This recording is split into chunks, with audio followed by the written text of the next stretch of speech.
American Exchange Bank, right here in Lindsay, is a locally owned and operated community bank that believes in just that, you, a community of fellow leopards. We love our customers. We feel very grateful for each one. So if you are looking for a safe place to put your money, need help achieving that next dream project, or are simply looking for a different banking experience, give us a call at 405-756-3101. We look forward to serving you each day. Member FDIC and Equal Housing Lender.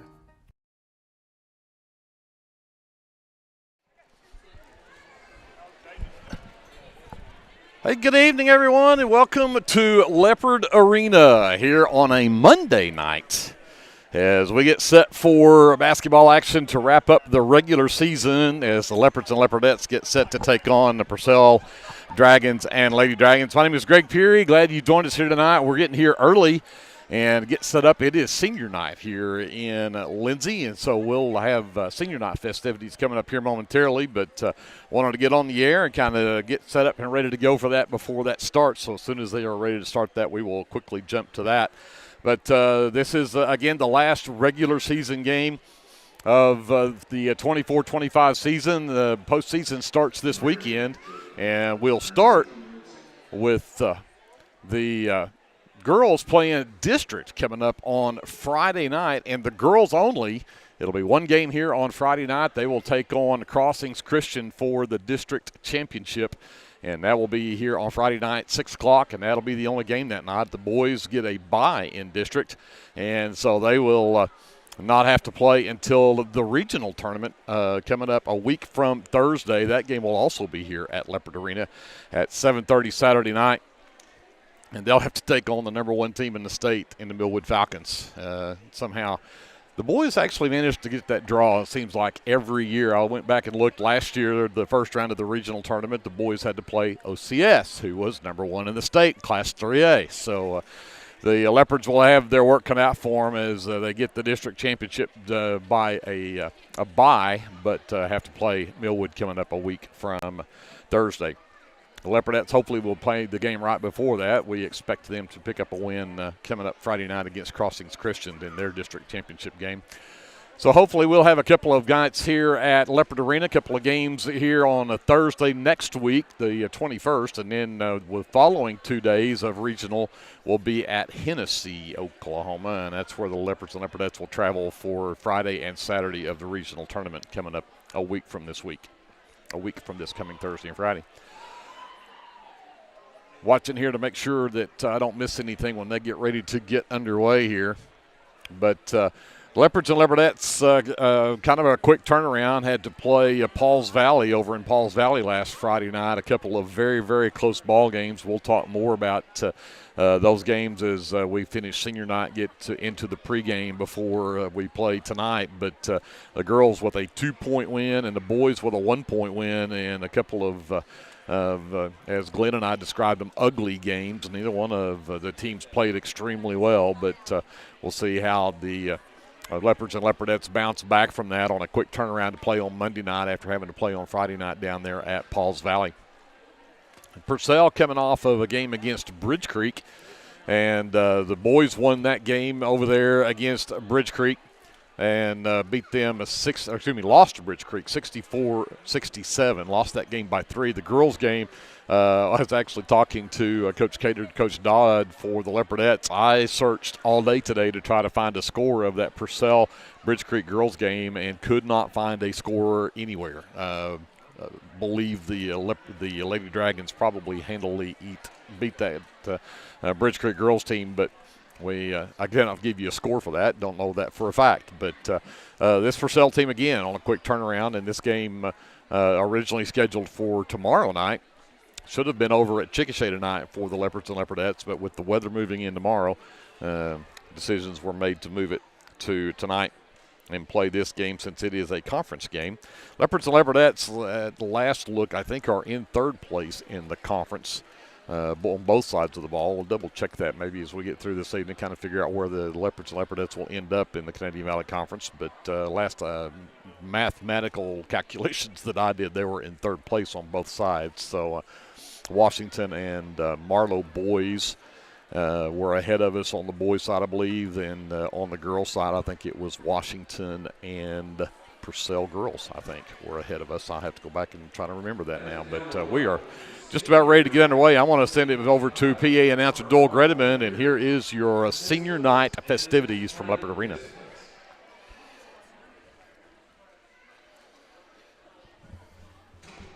My name is Henry Cord Simonton.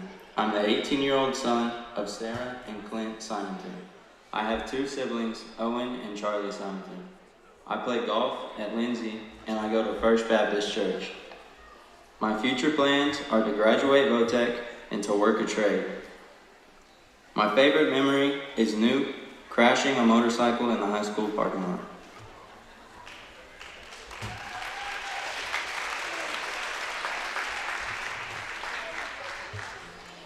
My name is Caden Klingman. I'm the 18-year-old son of Amber and Cody Klingman. I have one sibling, Kristen Klingman. I participate in golf and I attend Mid-America Technology Center. My future plans are working for Klingman Electric. My favorite memory is when Hannibal Hines ate a tarantula in front of the class.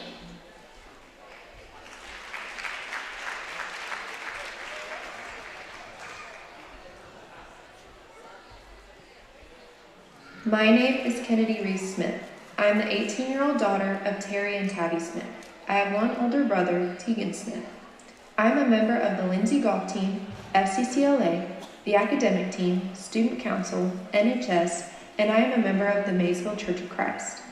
My future plans are to attend OU and earn a degree in anthropology, and then I would like to go to OU's medical school to become a surgeon. My favorite Leopard memory was getting to travel all over the state with my FCCLA officer team.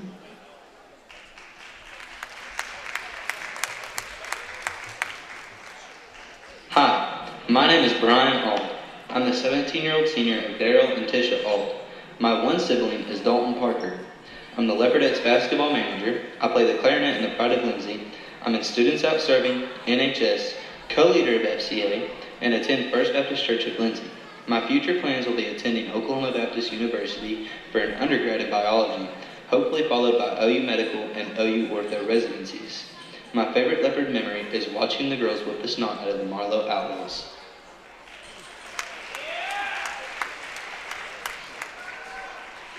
My name is Blake Cummins. I'm the 18-year-old son of Kurt and Glenn Cummins, and I have one sibling, Broden Cummins. I'm a member of the Lindsay golf team, NHS, and attend Lindsay Church of Christ. My future plans are to attend OU or OSU and major in business. My favorite Leopard memory was playing extra holes at the golf course after every practice with my teammates junior year.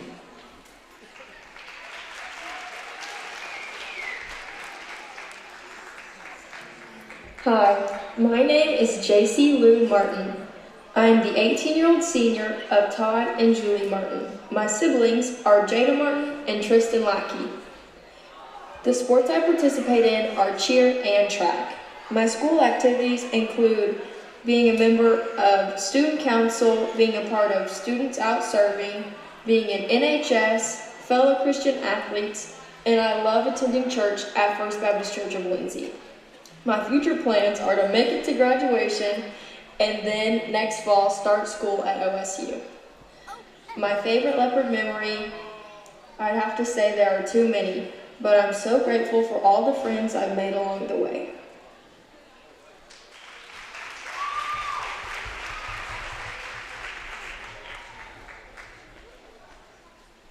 Hello, my name is Hannibal Hines. I'm a 19-year-old senior. My parents are Daniel Hines and Amy Hines. I have one sibling, her name is Meyer. I participate in track and football.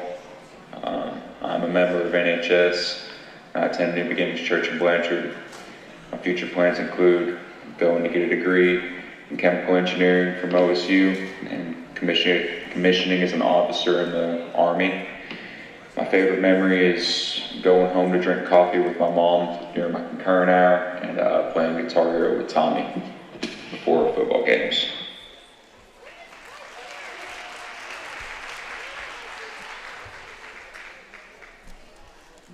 Hi, my name is Lily Renee Dotson. I'm the 18-year-old daughter of Nick and Tracy Dotson. I have one younger sibling, Addison Dotson. I'm a member of NHS, JOM, Oklahoma Indian Honor Society, and I attend FBC in Paola. I also participate in fast pitch, slow pitch, and golf. My future plans after high school are to attend North Central Texas College to play softball and get my business degree. I also hope to get married and start a family and coach a softball team of my own someday. My favorite Leopard memory is making it to state 3 years in a row and playing with my little sister my last season of fast pitch for Lindsay.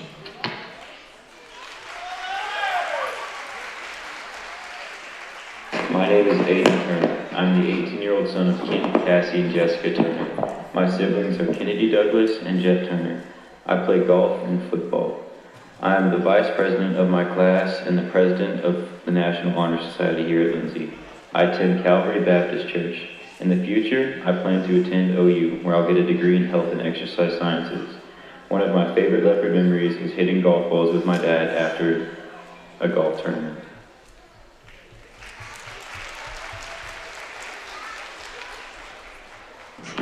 My name is Hanley Michelle Taylor. I'm the 19-year-old daughter of Michael and Amanda Taylor. My siblings are Haley, Harley, Hallie, and Dutton. I participate in sideline and competitive cheer and golf. I attend Lindsay Church of Christ, and I'm a member of NHS and Students Out Serving. My future plans are to go to massage therapy school, and now college might be thrown in the mix, so I don't know what's going on, but I do know I want to get married and start a family eventually. My favorite Leopard memory is singing and dancing with the homeless man in Brahms parking lot with Hallie and Maddie, and becoming state champs the next day, and getting to compete with my brother on the mat for my last competition.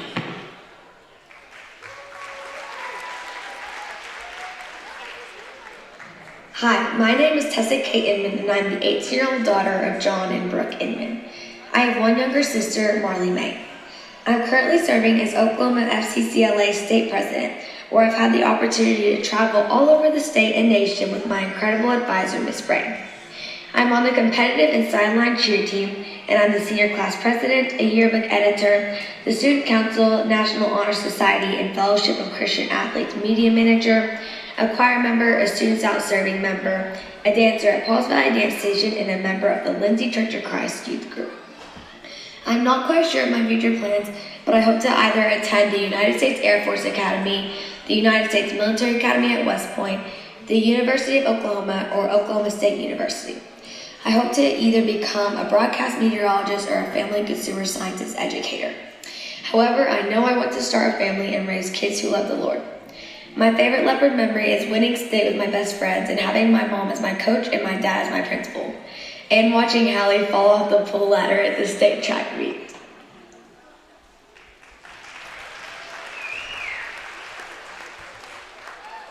Hi, my name is Hallie Hope Harris. I'm the 19-year-old senior of Hunter and Andrea Harris. I have one younger brother, Hudson Harris. I participate in fast pitch softball, comp and sideline cheer, and track. I attend FBC Lindsay, am a part of First Students, the secretary for FCCLA, and a member of NHS. I plan to go to college for track, obtain a degree in stenography, and eventually get married and start a family. My favorite Leopard memory is winning state my junior year in cheer, and also medaling at the state track meet my junior year.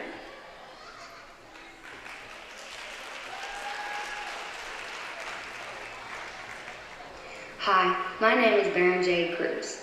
I'm the 19-year-old senior of Chad and Tiffany Cruz. I have one older sibling, Braden Cruz. I participate in fast pitch softball, competition cheer, and sideline cheer. I attend the Victory Family Church in Chickasha. I am involved in the National Honor Society. My future plans are to attend VOTEC to further my education, get married to my boyfriend Cooper, eventually have kids, and be successful. My favorite Leopard memory is winning state in competition cheer my junior year.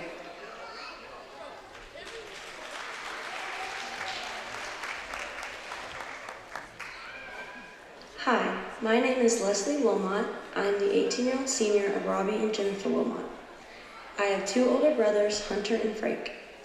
I participate in softball and basketball at Lindsay, and I'm a member of NHS, JOM, and attend Abundant Love Fellowship in Maysville. My future plans are to attend college and find something that interests me. My favorite basketball memory is throwing everyone into the hotel pool at the ORU summer camp.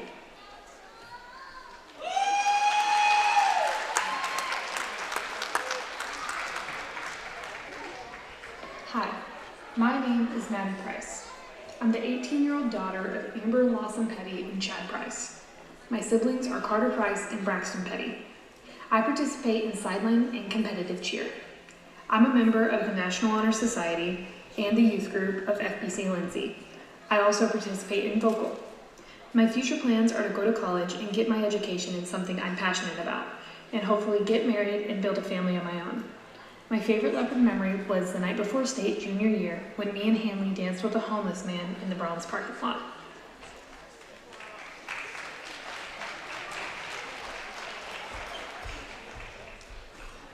My name is Cameron King. I'm the 18-year-old senior of Stephen and Carol King.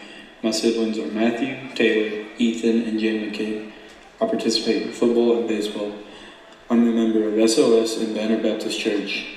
My future plans are to attend UCO and get my business degree. My favorite Leopard memory is Broken Bow my junior year, watching Coach Smith try to break up a fight.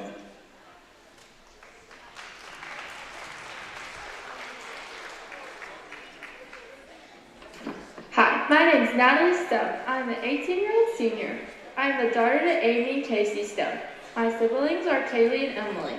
I participate in golf. I attend First Baptist Church and I'm part of the youth group. I'm a member of Student Council, National Honor Society, FCA, Students Out Serving, and SCCLA. I'm attending SNU in the fall. My favorite memory is playing golf with Hanley at Lake Murray.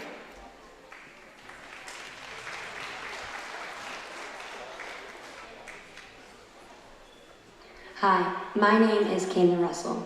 I am the 18-year-old senior of Ryan and Mandy Russell. I have one older brother, Carter Russell. I participate in cross country, basketball, and track.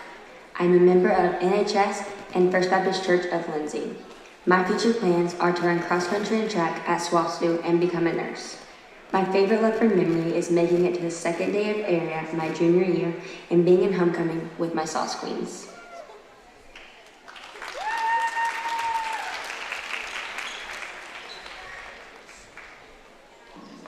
Hi, my name is Madison McGowan and I am the 17-year-old daughter of Lee and Tara McGowan. I have one younger sibling, Colton McGowan. The sports I participate in are fast pitch, slow pitch, and basketball. I'm a part of National Honor Society, Students Out Serving, Yearbook, and Gifted and Talented. My future plans are to attend Austin College to play softball and obtain my master's degree in education. My favorite Leopardette memory is getting pulled over with Coach Cater and Emily Stone while doing a scavenger hunt around town.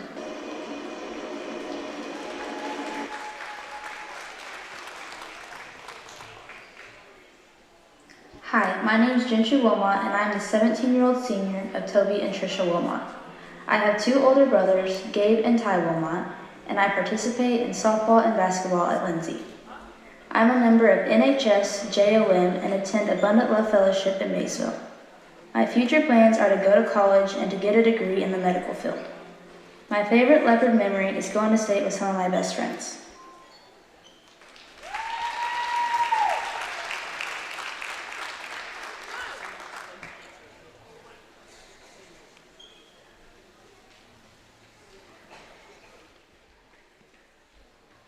Let's have another hand for this outstanding group of young people.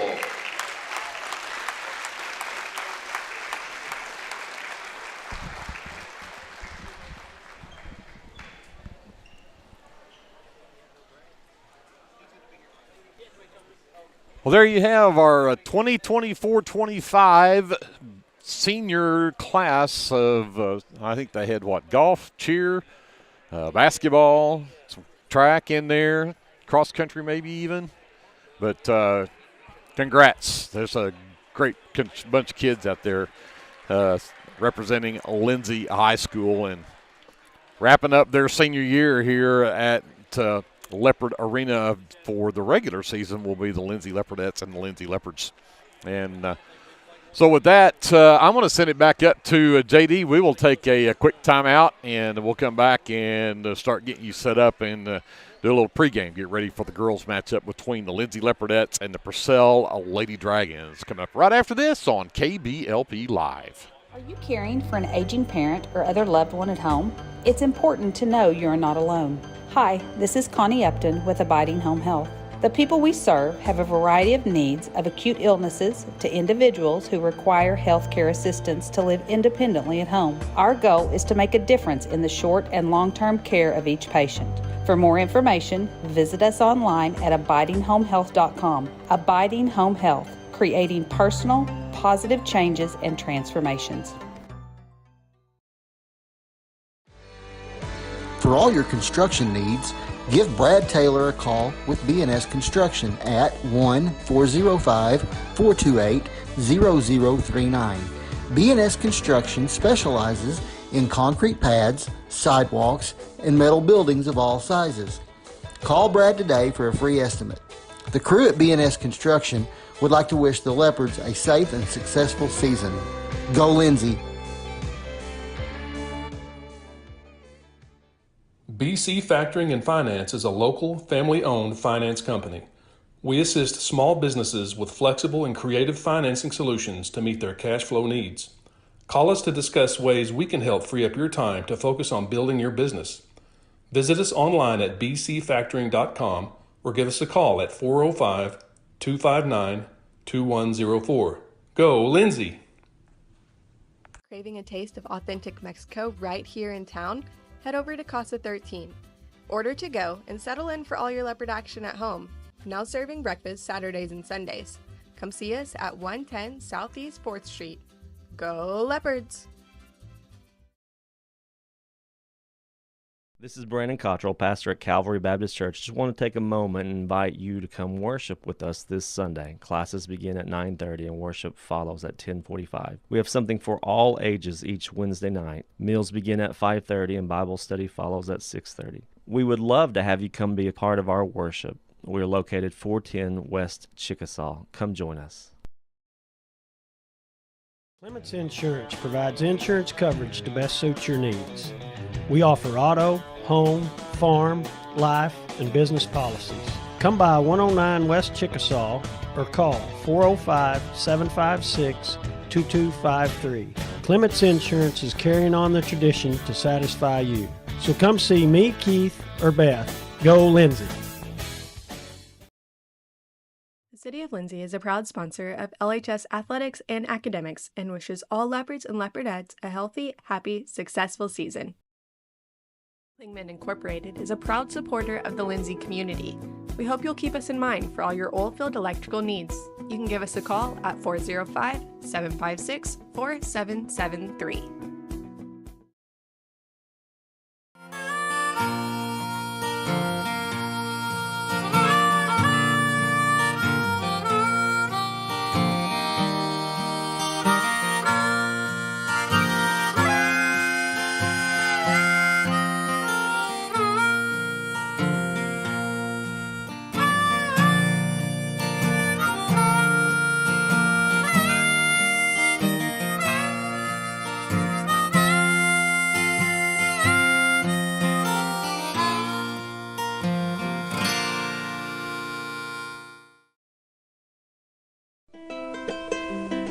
Hey friends, Danny Daniels here. I wanted to take a moment and let you know about a very helpful service that I provide for you and your family in our community. I own and operate Danny Daniels Pest Services, and I would like to ask you to call me the next time you have a need or desire for effective, safe, and affordable pest services. If you have spiders, roaches, ants, fleas, ticks, scorpions, crickets, whatever, I can help. Give me a call at 405-428-3833. That's 405-428-3833. I'd be glad to help.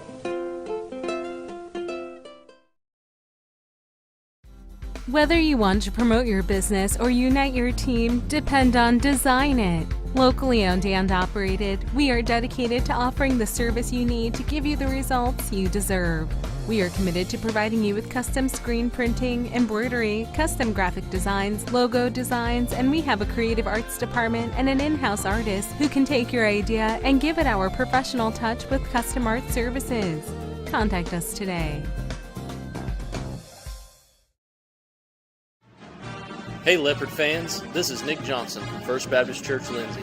At First Baptist Church, we are a family ministry and desire to faithfully proclaim the gospel in Lindsay and beyond. We would like to invite you to join us every Sunday for worship at 9 a.m. and Sunday school following at 10:15. Our Wednesday evening activities start with dinner at 5:50, and then we have Bible studies for children, youth, and adults starting at 6:30. First Baptist Church is proud to support the Lindsay Leopards, and we wish all of our student athletes a successful season. From all of us at First Baptist Church Lindsay, go Leopards! For all your tax services, contact Grant and Katie Johnson, CPA. Grant and Katie are certified public accountants that provide full-service accounting, bookkeeping, payroll, and tax services. With 2 offices, one located at 600 Southeast 4th Street in Lindsay, Oklahoma, and another at 313 North Walnut in Pauls Valley, Grant and Katie are ready to meet your CPA needs. Give Grant or Katie a call at 405-238-2727 and set up your appointment today. Hey there, this is Trace Adams with Hassler Hot Oil Service.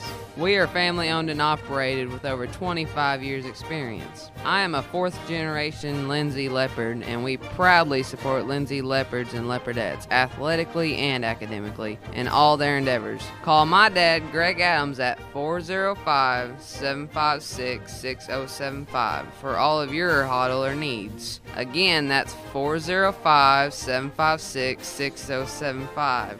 Go Lindsay! Hughes Heat and Air is a family-owned business that serves Lindsay and surrounding areas. Hughes Heat and Air provides service for residential and commercial jobs, including simple repairs and new installations. Hugh and his crew take pride in providing professional, efficient, and reliable work at affordable rates. For your next heat and air project, give Hugh a call at 1-405-756-6399. Good luck, Lindsay. Legacy Roofing is a family-owned and operated business that serves Lindsay, Oklahoma and surrounding areas. We specialize in getting your home back to its best, whether it be annual wear and tear or storm damage. We don't just fix roofs, we take care of your home. Legacy Roofing, family-owned, community-focused, and always here for you. Call us today for a free estimate at 405-756-8855 and let us protect your home with the care it deserves. Legends Pub House and Venue is your one-stop shop for good food and good entertainment. Come see us in Chickasha and stay tuned to our website for all of our upcoming events and shows. Hey Lindsay community, my name is Christian Torres and I am the minister for the Lindsay Church of Christ. We would like to invite you to come and worship with us on Sundays at 10:45 a.m. and Wednesdays at 7 p.m. We're located at 1205 West Cherokee Street. Here at the Lindsay Church of Christ, you will find the truth of God's Word, spoken in love, and a group of people who love God and one another. Do you have a Bible question? Well, we have a Bible answer. Come and worship with us and be edified at the Lindsay Church of Christ. This is Dr. Matt Shelton with Lindsay Family Dentistry. I'm a 1997 graduate of Lindsay High School and have been practicing dentistry in Lindsay since 2006. We welcome you to come by our dental practice so we can help you and your family with all your dental needs. We offer dental services for everyone at every age, from braces to aligners to crowns, bridges, dentures, and implants. Give us a call today at 405-756-4093 or stop by at 102 Southwest 7th Street and let us give you the healthy, beautiful smile you've always dreamed of. Lindsay Municipal Hospital is dedicated to providing quality service to our local community, and we're wishing our Leopards and Leopardettes a healthy and successful basketball season. Go Leopards!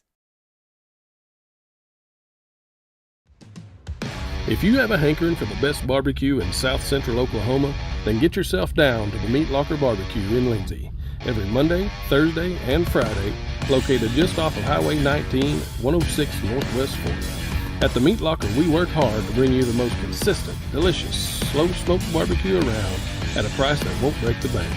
And don't forget, we cater too, and we'd love to do the cooking for your next event. So come see us or give us a call, 405-428-1198, and visit our new website at meatlockerbbqok.com for the latest Meat Locker merchandise.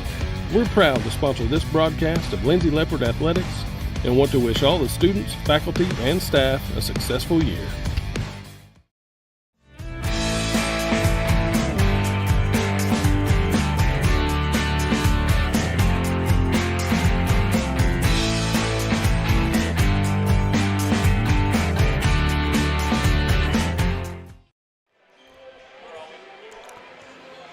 Well, hey, good evening. Welcome back to Leopard Arena as we're about to get set now for the final regular season game for the 2024-25 season, and the Purcell Lady Dragons and Dragons in the house to take on the Leopardettes and Leopards of Lindsay. My name is Greg Peary. We expect Glenn Schumich will be along here momentarily, but we're going to get started with our pregame here, get set up for the matchup for tonight.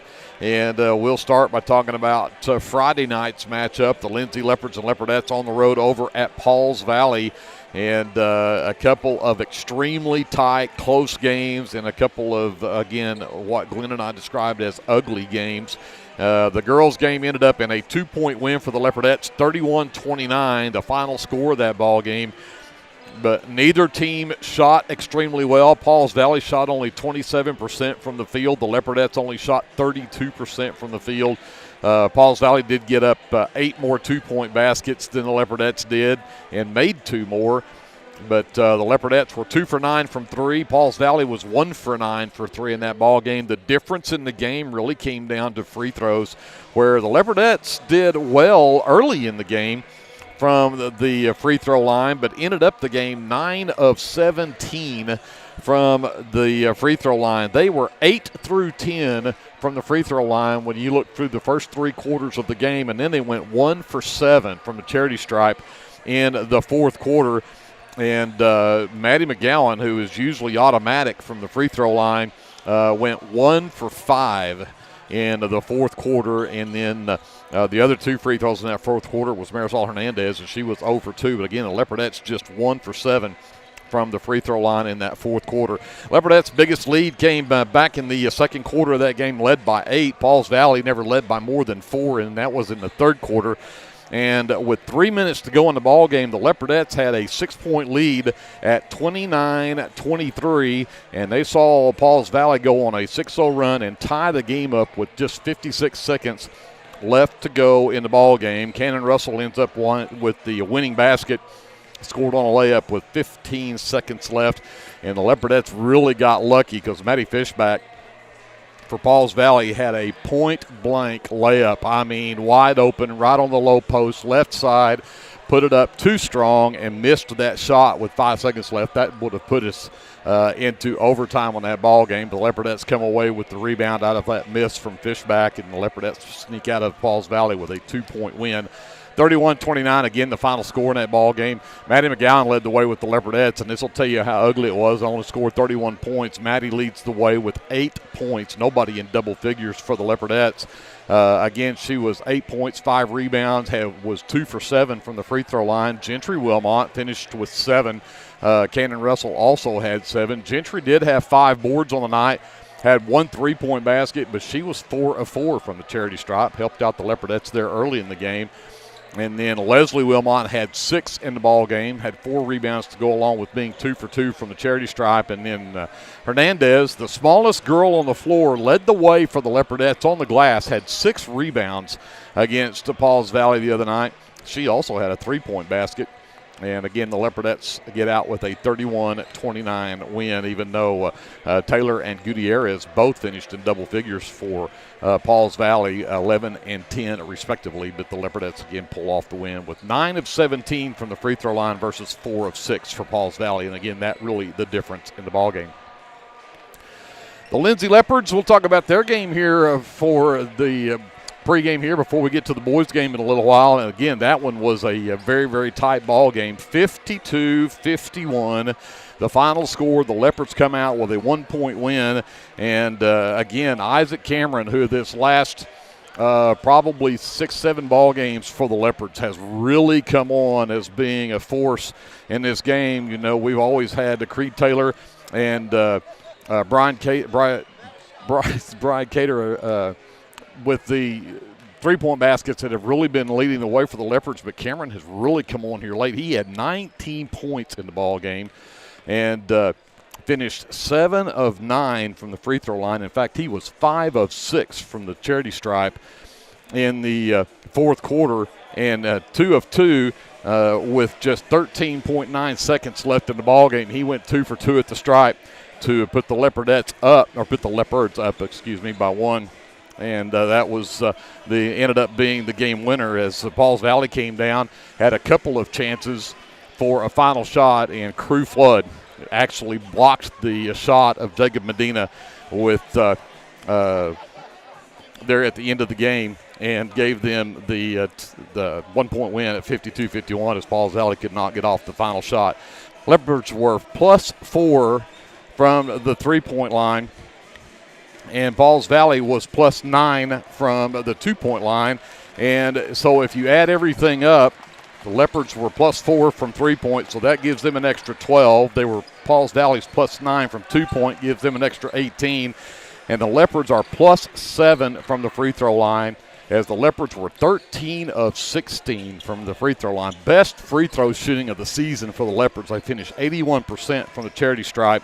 Pauls Valley was just 6 of 13. So you figure out the totals there, +12 from 3 for the Leopards, +18 for Pauls Valley from 2-point, and the Leopards are +7 from the free throw line. You get the 1-point win. But the Leopards have got some work to do. Pauls Valley was actually 16 points ahead of the Leopards for points in the paint, and they also out-rebounded the Leopards from the offensive boards. They were +10 in offensive rebounds, as the Leopards only had 4 offensive boards, but Pauls Valley had 14. So Leopards are going to have to do some work of keeping Purcell off the offensive glass here tonight and make sure we hold them to just 1 and done. Leopards shot pretty well, 45% from the field. They were 6 of 12 from 2-point, 9 of 21 from the 3-point line.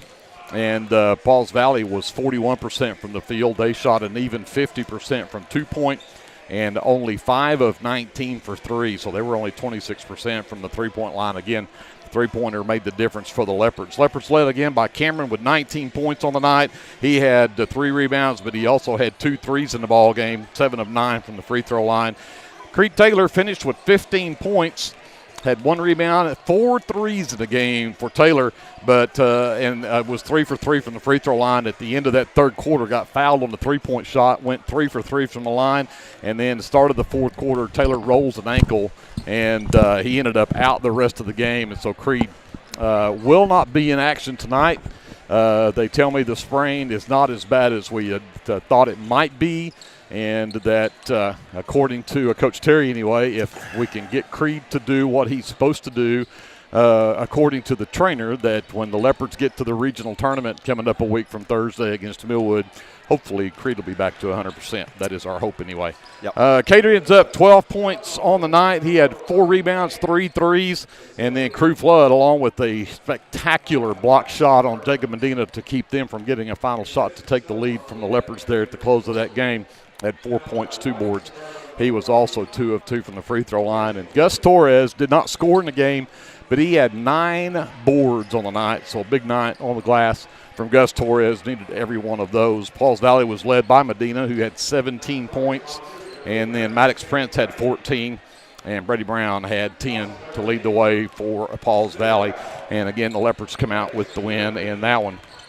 So the Leopards will take on the Leopardettes are going to take on a Purcell team tonight that comes in 12-9 on the season, and actually it's probably 13-9. As again, we don't have the score for the Bridge Creek game on Friday night, but they'll come in 13-9.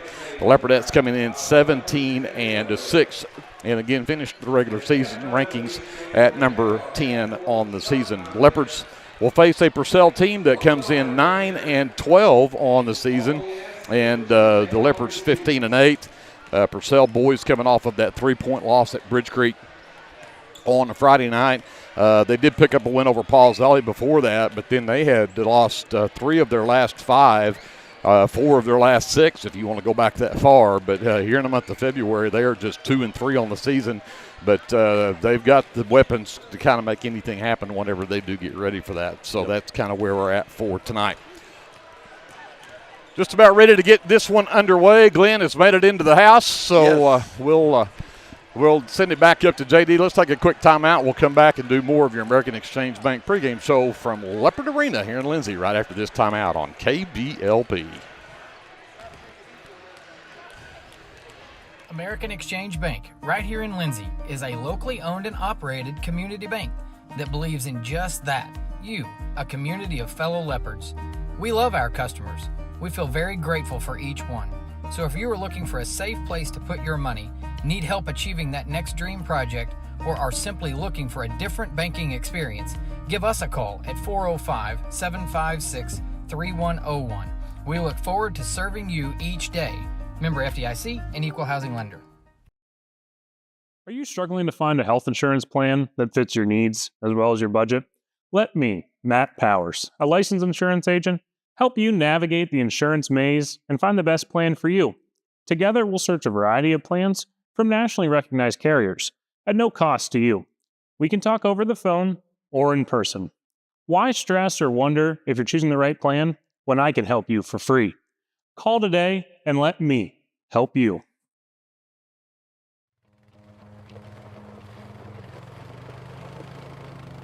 Looking for your next adventure? Head to Morris Motorsports in Chickasha. We carry top brands like Polaris, Can-Am, Kawasaki, and Honda. Plus, we offer a full-service and parts department. Whether it's ATVs, side-by-sides, motorcycles, or accessories, we've got what you're looking for. Visit morrismotorsports.com or give us a call at 405-224-6113. At Morris Motorsports, we don't just sell machines, we sell fun.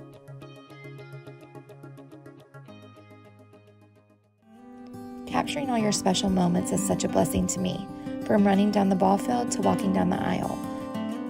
Call or text Photography Blessings by Lacey for all your photography needs. 405-428-0305. Go Leopards and Leopardettes. Physical Therapy Central in Lindsay, Oklahoma is here for you, whether you're a dedicated athlete or you're just trying to navigate your new normal. Our team is dedicated to providing quality service to make your experience as easy as possible. We're wishing our Leopards and Leopardettes a healthy, happy, successful basketball season. At Rural Electric Cooperative, we're committed to providing electric power and opportunity to the many areas our members call home. That includes supporting youth programs that teach life skills and build character. With REC, you're more than a customer, you're a member owner. And that's why we're always working hard to provide you with the most dependable electric power possible. As a Touchstone Energy Cooperative, REC is dedicated to providing the best service possible and supporting the communities in our service area. Oh, are they going to do it from over there? We are back here at Leopard Arena as we get set for the Lindsay Leopardettes and the Purcell Lady Dragons, and we will have the national anthem coming up here momentarily. Greg Peary and Glenn Shoemake here courtside, and JD Scruggs up on the live stream. Andrew ESPN Lion on the camera. Kevin Scruggs here as well, and we've got Colton Harrell, I think, probably back down at the station handling things on the FM side. Her or Jason One will be down there making sure that our FM listeners can pick up this game as well. The Lindsay High School Band is going to play our national anthem for us tonight, so we're going to stick around here for the national anthem tonight so we can hear the pride of Lindsay as they'll play our national anthem for tonight's ball game. Welcome to the final home game regular season of the 24-25 basketball year. This time we'd like for you to please remain standing. Mr. Brian Hall would like to have a word with you. And then please remain standing for the national anthem which will be played by Mr. Watson and his group. Bow your heads with me, please. Jesus, I thank you for this day, Lord. I thank you for everything you've given us, Lord. And I just thank you for this game you've given us. And I just pray that we play in a way that glorifies you, Lord. I pray that we have a safe game, Lord. And I pray that nobody gets hurt. I pray that we have safe travels home, Lord. And I pray that, once again, in the playoffs coming up, Lord, I pray that you protect everybody and everybody has safe travels back and forth through the long distance. So that, in Jesus' name I pray. Amen. Amen.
Great job, Band Director Mr. Watson and his group as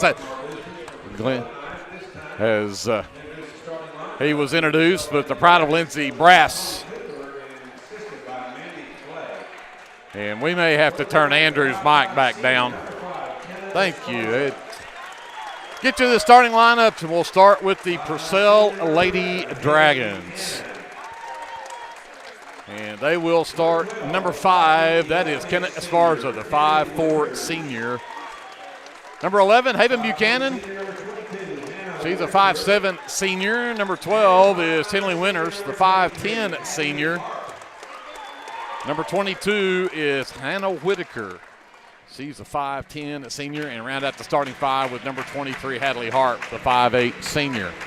Again, the Lady Dragons come in this season, this ball game, 12-9 on the season. Head coach is Tony Cooper. He is assisted by Mandy Clay, Andrea Kulesa, and Kayla Skinner. The Lindsay Leopardettes, 17-6 coming into tonight's ball game. Again, wrapped up the regular season ranked number 10 in the state in Class 3A.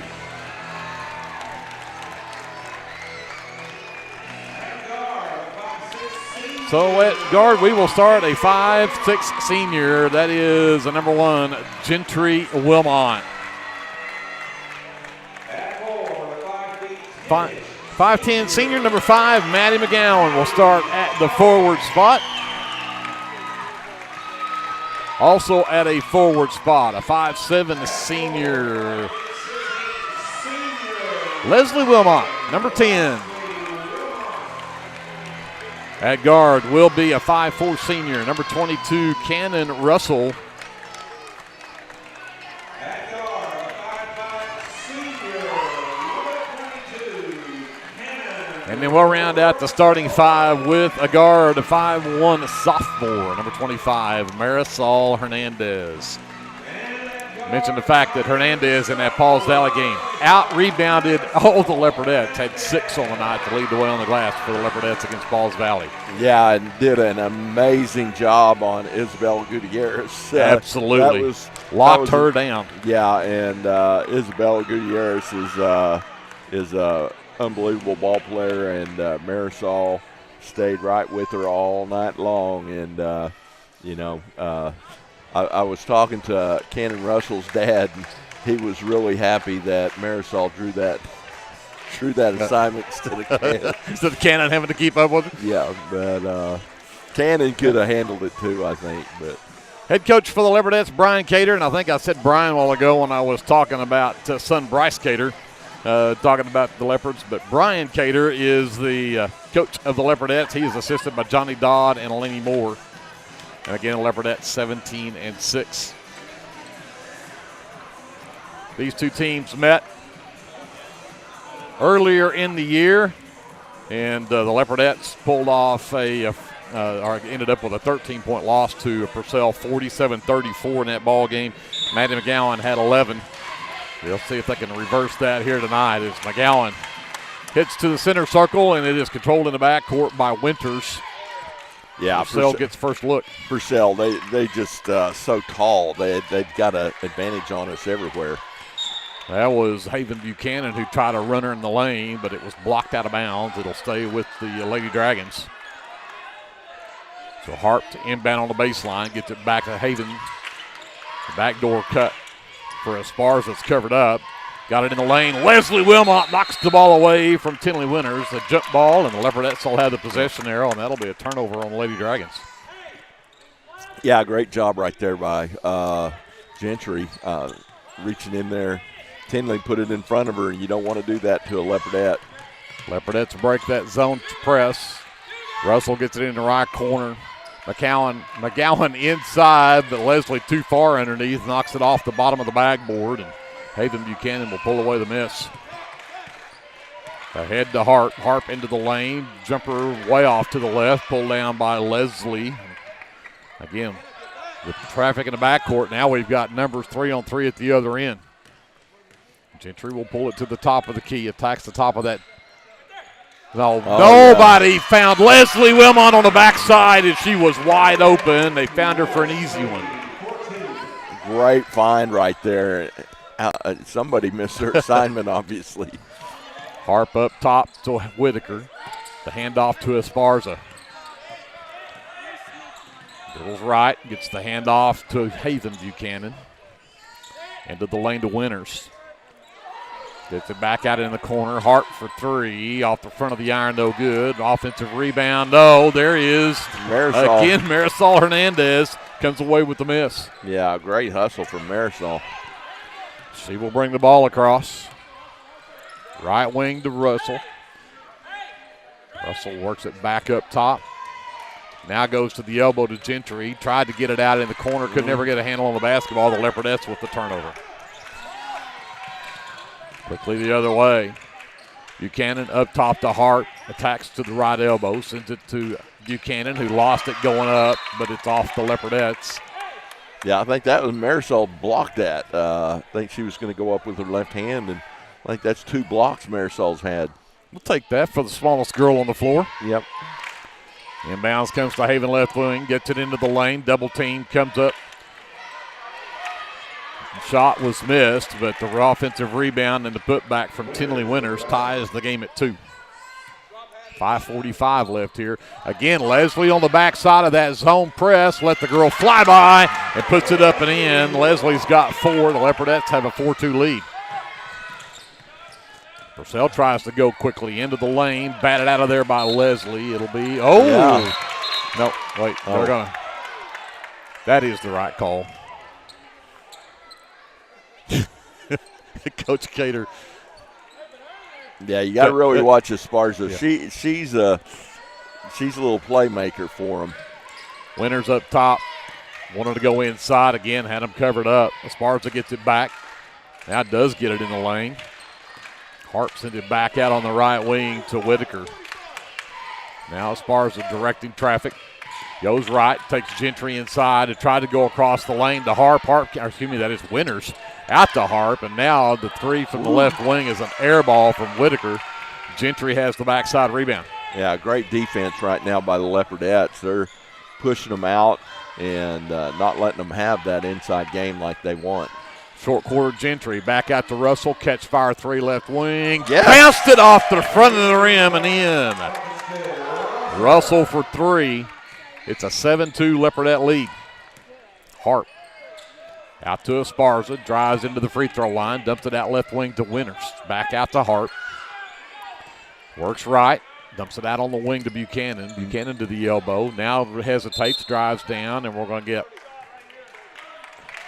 timeout called by Tony Cooper on that possession, so we'll take it with them. 4:29 left to go here in the first quarter. 7-2 Leopardettes. When we come back after this, this is Leopardette basketball presented by the American Exchange Bank on KBLP Live. Do you have your Oklahoma medical marijuana card, or do you need your card? Rusty's can help you with that. We are your local vape shop and dispensary with more than 6 years of service as a modern smoke shop. Rusty's is located 1 block north of Cherokee Street at 204 Northwest 4th Street in Lindsay, and half a mile east of I-35 at 2401 West Grant Street in Pauls Valley. Get your stash at Rusty's.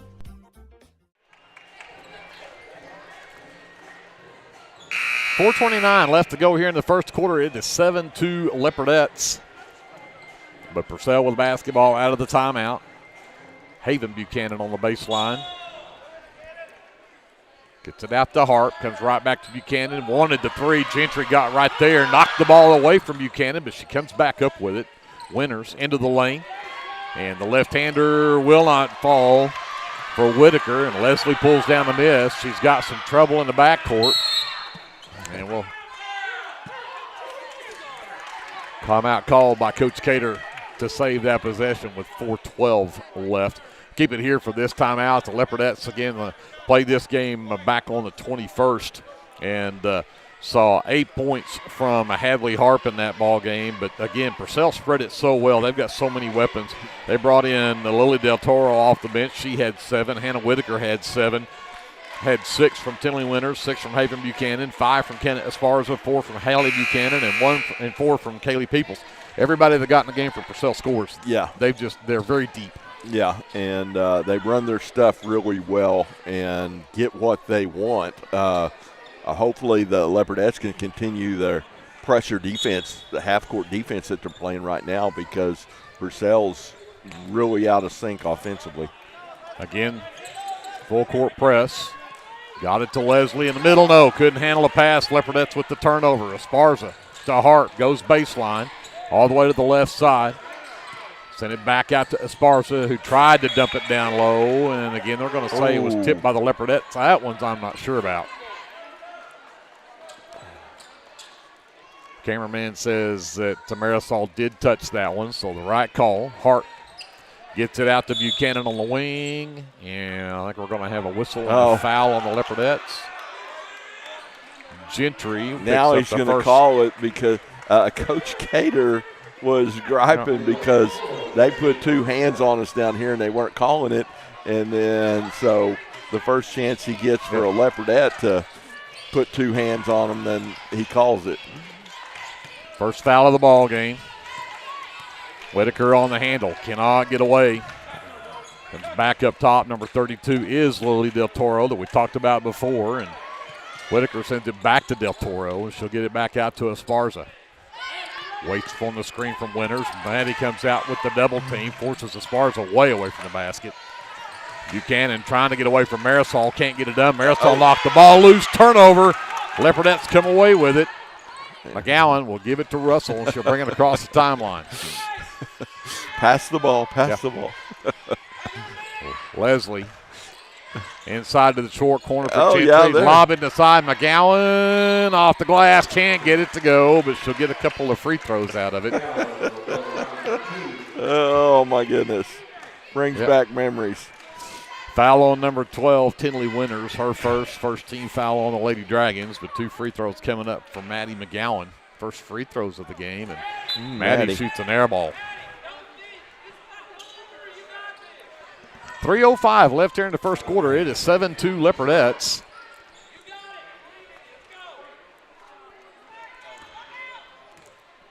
Maddie's second one.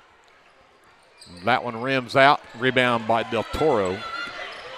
She'll push quickly the other way. Nobody stopped her. Should have gone all the way to the rack. Missed the layup, though, but McGowan can't ever corral it. It'll go out of bounds. Yeah, you got to stop the ball right there when you got somebody wide open going down the lane. You can't wait till they get to the basket. We were fortunate she missed that. Hadley Harp returns for the Lady Dragons. Kenneth Esparza will sit. Harp will inbound from the baseline. Winters gets it out left wing. Comes back to Buchanan. Buchanan goes right, comes back left, drives the lane, and is blocked by Gentry, but out of bounds. It'll stay with the Lady Dragons. Yep. It's got to be 3 or 4 blocks that we've already got in this ball game. At least three. Buchanan again gets the inbounds, gets around a screen from a number 3 who's in the ball game, Hallie Buchanan. Hallie has 3 chances at it, can't get any of them to go, still comes down with the offensive board, and then are we going to get a tie ball or a foul? They called 3 seconds. Oh. How do they call 3 seconds right there? Every time you shoot the ball, the 3-second count restarts. Not sure about that one. We'll take it.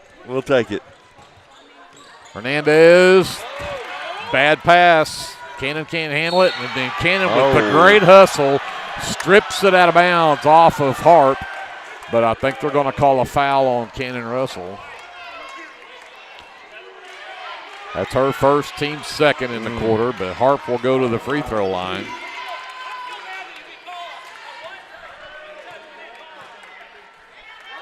Harp knocks down the first, makes it a 7-3 ball game.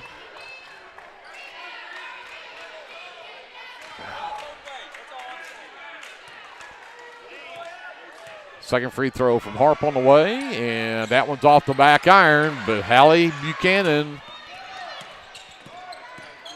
Harp, the runner in the lane, off the glass and good. She's just so good at that. You let her get elevated and see the rim, she's going to put it in.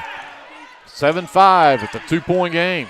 Again, the full court pressure. Gentry had the pass knocked away by Harp, but Harp comes back, puts 2 hands on her, and gets her first personal and a second team foul. So Leopardettes again against this 2-2-1 full court press, and Buchanan checks out, and number 1, Kaylee Peoples, the freshman, checks in. Hernandez back to Russell, back over to Gentry. Leslie left wing, gets it back to Gentry, and they'll set up. Yep, they're in a man now. Gentry to Hernandez, quickly right side to Russell, inside Leslie. Wanted to go back out to the corner, but there is the long arms of Hallie Buchanan knocking it away. And then Russell knocks it away, but she fell, could not ever get control of it, nearly had another turnover. Yeah, Buchanan and Winters they just give us fits, and then they take Winters out, but they bring in, a girl the same size as her. Yeah, there's a whole bunch of 5'10" girls coming off that bench. Whitaker has it now. Del Toro around the Whitaker screen. Back to Whitaker. Comes back out to Hallie Buchanan. She'll fire a 3 from there that's wide right and careens out of bounds. It'll be Leopardette basketball. 1:24 left here in the first. It's still a 2-point Leopardette lead at 7-5. Yeah, Leopardettes have got to take care of the basketball, I tell you what, and they've got to block out. Hernandez again loses the basketball, trying to pass over the top. Whitaker down the baseline, sends it all the way back out to Del Toro for 3. Back iron, no good. Rebound comes down to Russell. 1:04 left in transition. Somehow McGowan got the flyby from Whitaker and got to put one in right off the glass. 9-5 Leopardettes. We're under a minute now, and the travel is the 5th turnover against the Lady Dragons. Yeah, she slid that foot before she started dribbling. But my point is we have taken 5 shots. They have taken 20. Russell from the free throw line is too strong. Del Toro comes away with the miss, and then she turned it over. The Leopardettes get a break there. 39 seconds left. Winters will return. As far as also returns for Purcell. Russell will inbound from the far sideline. 39 seconds left. Leopardettes with the ball in a 4-point lead. McGowan at the top of the key. Goes back to Russell on the left wing. Has Harp on her there. They go back inside to McGowan. She's going to go one-on-one with Winters underneath. The left-hander's well short. Rebound tipped around, and finally it's still loose.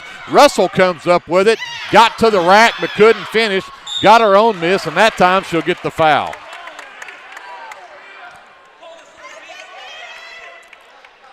That goes on Esparza, her first as the team's third. All kinds of action under there, but can't get anything to go. Russell at the line to shoot 2 and knocks down the first one. Puts the Leopardettes up by 5 at 10-5. And matches their biggest lead of 5. That one is short, but Leslie Wilmot with the offensive board. Out to Russell. Russell to the right elbow, dumps it underneath to McGowan, and McGowan is fouled as she'll get more free throws. Great vision right there from Cannon Russell to find Maddie down there. And then a great pass to get it through all those arms to get it to her. McGowan 0 for 2 her first trip to the line, but knocks that one down to make it 11-5 Leopardettes. Harp checks out. That was her second personal that she just picked up there. Haven Buchanan back in the ballgame. Maddie grazes that one off the iron. It's mental right now with her. Yeah. She's going to have to just clear her head and play basketball. Whitaker pushes it up all the way to the glass. She went coast to coast, laid it in. Yeah, too easy. Somebody's got to stop her. Gentry at the buzzer. No, can't get it to go. On line, but short. So Leopardettes will have a 4-point lead, 11-7 here at the end of one. Don't go away. We're back with the second quarter after this. Leopardette basketball is presented by the American Exchange Bank right here on KBLP Live. If you need local trash pickup with quality service at a fair price, call Red Dirt Waste Services today at 580-432-5697. Red Dirt Waste Services is locally owned and operated, offering household, residential, and light commercial trash pickup in Lindsay and surrounding areas, including Ellick, Bradley, Bray Doyle, Cox City, Elmore City, and Foster. Red Dirt Waste Services does household cleanouts too, and they offer 96-gallon poly carts and dumpsters. Bagged, loose, or heavy items, doesn't matter, they'll come get it. Red Dirt Waste Services even offers valet service, so you don't even have to take your trash to the curb. Schedule your weekly pickup today by calling 580-432-5697. Stop paying more than you have to for quality, dependable, and locally owned trash pickup. Call Red Dirt Waste Services at 580-432-5697. That's 580-432-5697. Legends Pub House and Venue is your one-stop shop for good food and good entertainment. Come see us in Chickasha and stay tuned to our website for all of our upcoming events and shows. Back to get the second quarter underway. It will be Lady Dragons basketball. They trail the Leopardettes by 4, 11-7. Greg Peary, Glenn Shoemake here courtside as we get the second quarter underway with Whitaker to inbounds. Buchanan, Winters, Del Toro, and Esparza on the floor for the Lady Dragons. And Esparza will get it off the inbounds to the backcourt, races Hernandez to the other end of the floor, and then send it to Del Toro on the wing, but wide on the pass. That's turnover number 7 now on the Lady Dragons. Yeah, you don't see Esparza do that very often. She kind of beat her player, and she didn't look to go to the hole. She looked to pass, which is a little different than she's been in the past. She's usually looking to go score. Russell on the right side underneath.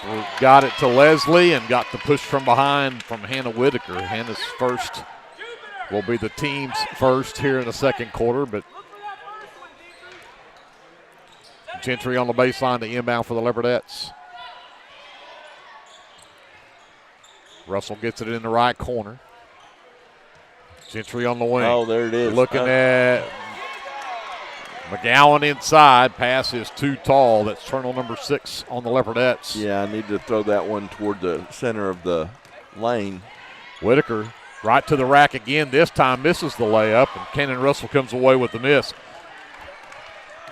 Hannah Whitaker's decided she's going to take it on herself to try to make something happen. That's twice we've seen her try to take it to the rack. Russell left wing. Surveys, goes inside to McGowan, double team, sends it to Hernandez, right wing 3 on the way, back iron, no good. Rebound pulled down by Haven Buchanan. Haven pushes it up, Esparza Looks to penetrate, gets to the elbow. Now to Whitaker, comes back to Esparza left wing. Gets around the screen from Whitaker, picked back up by Hernandez. Dribbles all the way to the right side, hand off to Buchanan. Buchanan looks to drive in, gets double teamed, runs over Cannon Russell, who took the charge. Yep. Go ahead. Great job there by Cannon. Buchanan just tucked her head and wasn't going to stop. And ran right over Cannon. Her first, team second here in the quarter, but earns her a seat on the bench as Kaylee Peoples will return for the Lady Dragons. Let back out of that press. Russell brings it up. Hernandez, left wing. Back between the circles, Gentry. Right side, Russell. Underneath, got it to Leslie if she can control the pass. Finally does, turns around, goes up off the glass, missed it. Got her own miss. Double teamed in the lane is Gentry. She can't get it to go, and rebound is pulled down by Winters. Tough shots. But and we're going to have a timeout called as they're going to take a look at Hannah Whitaker, I think, who may have got hit in the lip, may have a busted lip there, so we'll have a timeout here on the floor. 6:09 left to go here in the first half, 11-7 Leopardettes. Now they're not going to take a timeout. They're just going to sub her out so they can take a look at it. So we're going to come right back to action. Yep. Nope, they did not. No charge for a timeout on that, as they just simply subbed her out. Right. Harp has returned in her place. Esparza gives it right back to Del Toro. Works to the right wing, comes to Harp left side. Harp looks to drive in. The runner blocked by Russell. Yeah, all ball. Gentry comes away with it. Hernandez on the right wing. Gets it into the corner. Underneath McGowan. They come in, nearly got it away from her. She goes up for the shot, has that one blocked. Harp comes away with the miss. Again, looks to drive it in, leaves it for Peoples on the right corner for three, and it's nothing but net for Kaylee Peoples. It's a one-point game, 11-10, 5:35 left to go here in the half. Up top, Russell drives down, gives pass. it to McGowan, who kept it away from Winters and put it up and in. Great pass there from Cannon. The assist to Russell. Esparza to Winters. Looks to go. She got away from Maddie. Missed the layup, though. Maddie pulls down the miss. Well, she absolutely left Maddie standing there, but got around her. She faked Maddie out big time. Again, Leslie was wide open underneath. Didn't see her quick enough. She'll take it right at Peoples. Peoples blocks the shot. Russell comes away with it. Has it knocked out of her hands, out of bounds, though. It will be a Leopardette basketball. Ooh, I don't know about that block. That seemed like that had a whole lot of arm. Back in the ball game is Hallie Buchanan. So we'll go back to first names for Buchanan. Get into the inbounds. Russell catch fire three from the left corner. That one will not drop. Rebound is pulled down by Hallie Buchanan. That's her fifth. But we get a reach-in foul called on the Leopardettes on Marisol Hernandez. Her first is the team's first here in the second quarter. Marisol, what are you doing? Haven Buchanan checks back into the ball game. And she will have the ball, give it right back to Del Toro to bring up the floor. Russell waits for her. Tries to penetrate, stopped, reverses back. Gentry's there for the double team. Peoples from the left corner from three. That one bounces right straight up and drops in. Two straight three-point baskets. And we're tied at 13 with 4:30 left. Russell surveys, comes back to Hernandez. Quickly left wing, Gentry. Looks for McGowan down low. Russell will have to get it top of the key.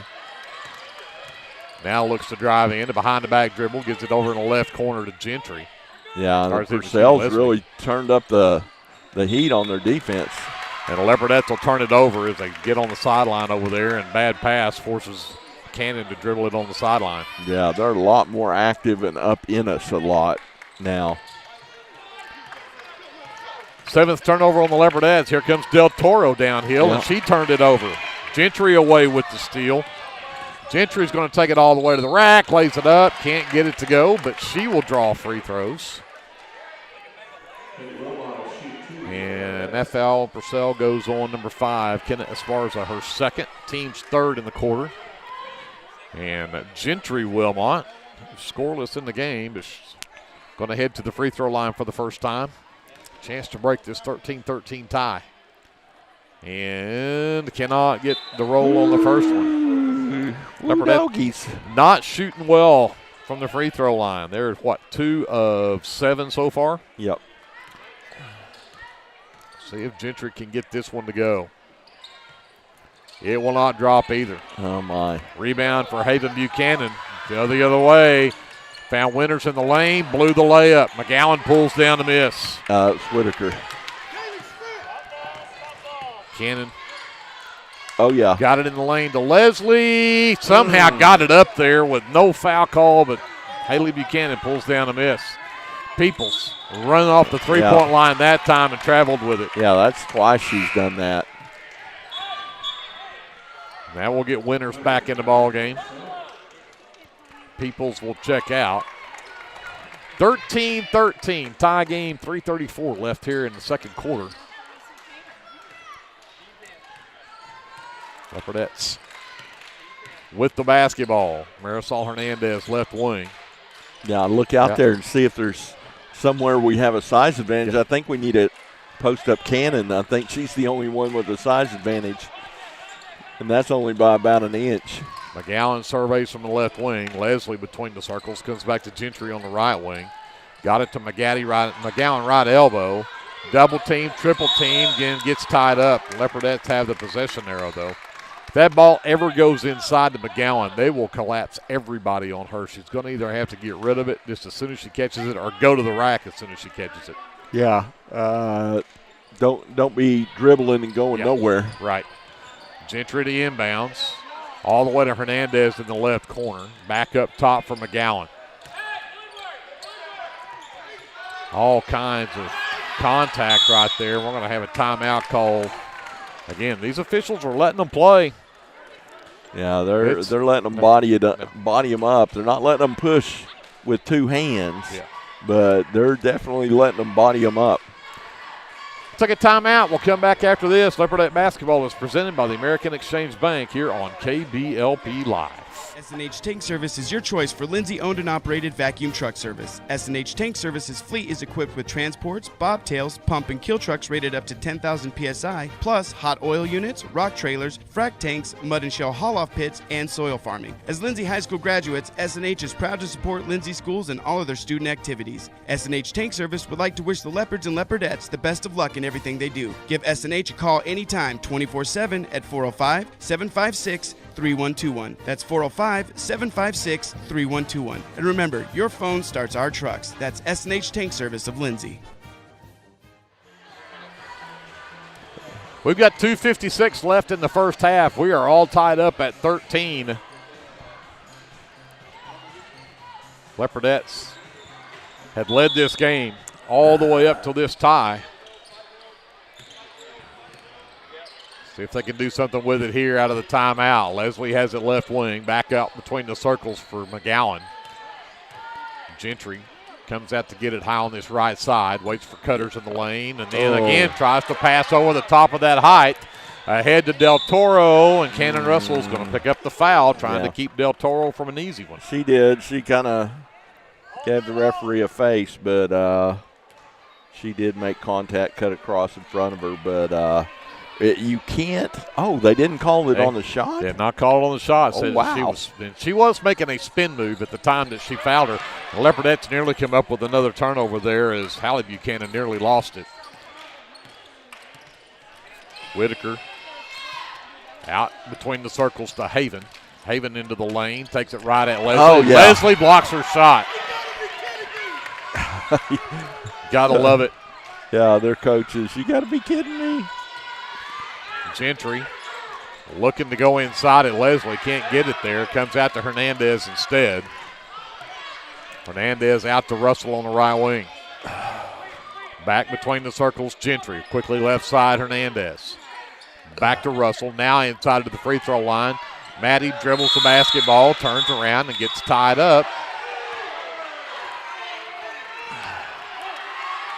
And possession arrow with the Lady Dragons. And things are getting chippy right now between both of these teams because they're letting it be this physical. Yeah. And it's going to end up ugly if the Leopardettes don't keep their heads here. Yeah.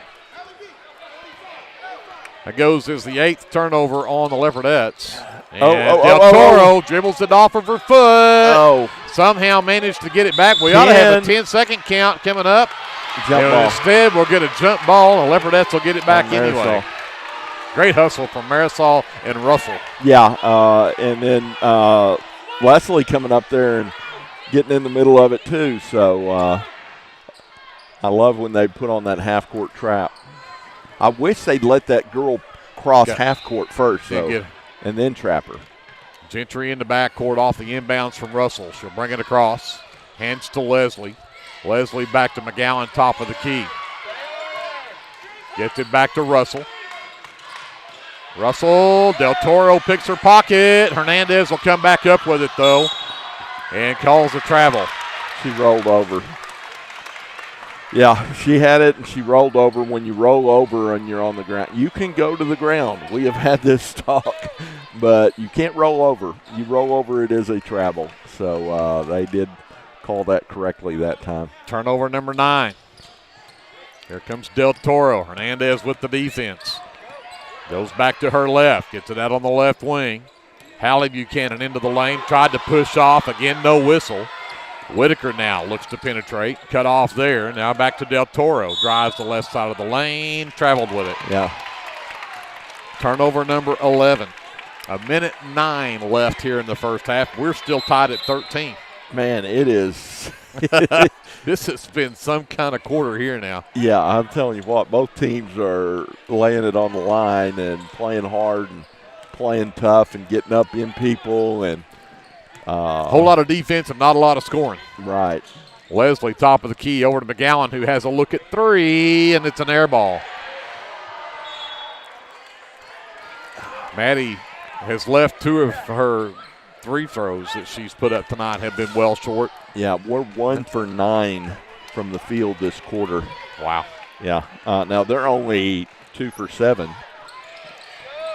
but both of theirs are threes. That makes a difference. Yeah. Buchanan to Esparza for 3. Is off the back iron, no good. Rebound is loose. Finally corralled underneath and pulled down by Hallie Buchanan. And I'm not sure what the call was there. I had an official right in front of me. Well, they had it off on us. Nobody ever got control of it. They had it off of Maddie. Esparza goes right, comes back left. Hernandez stays with her step for step, works around the screen. 5. Buchanan. 5. Oh, I thought she got a 5 count. Buchanan gets a screen from Winters. Sends it back out. Down to 20 seconds left. The floater off the glass too strong. Rebound pulled down by Russell and then knocked away. Hallie Buchanan to the left side. Whitaker fires a 3 that won't drop. Offensive rebound pulled down by Winters. And now if it's Esparza for 3, that won't drop. And that'll be the end of the first half.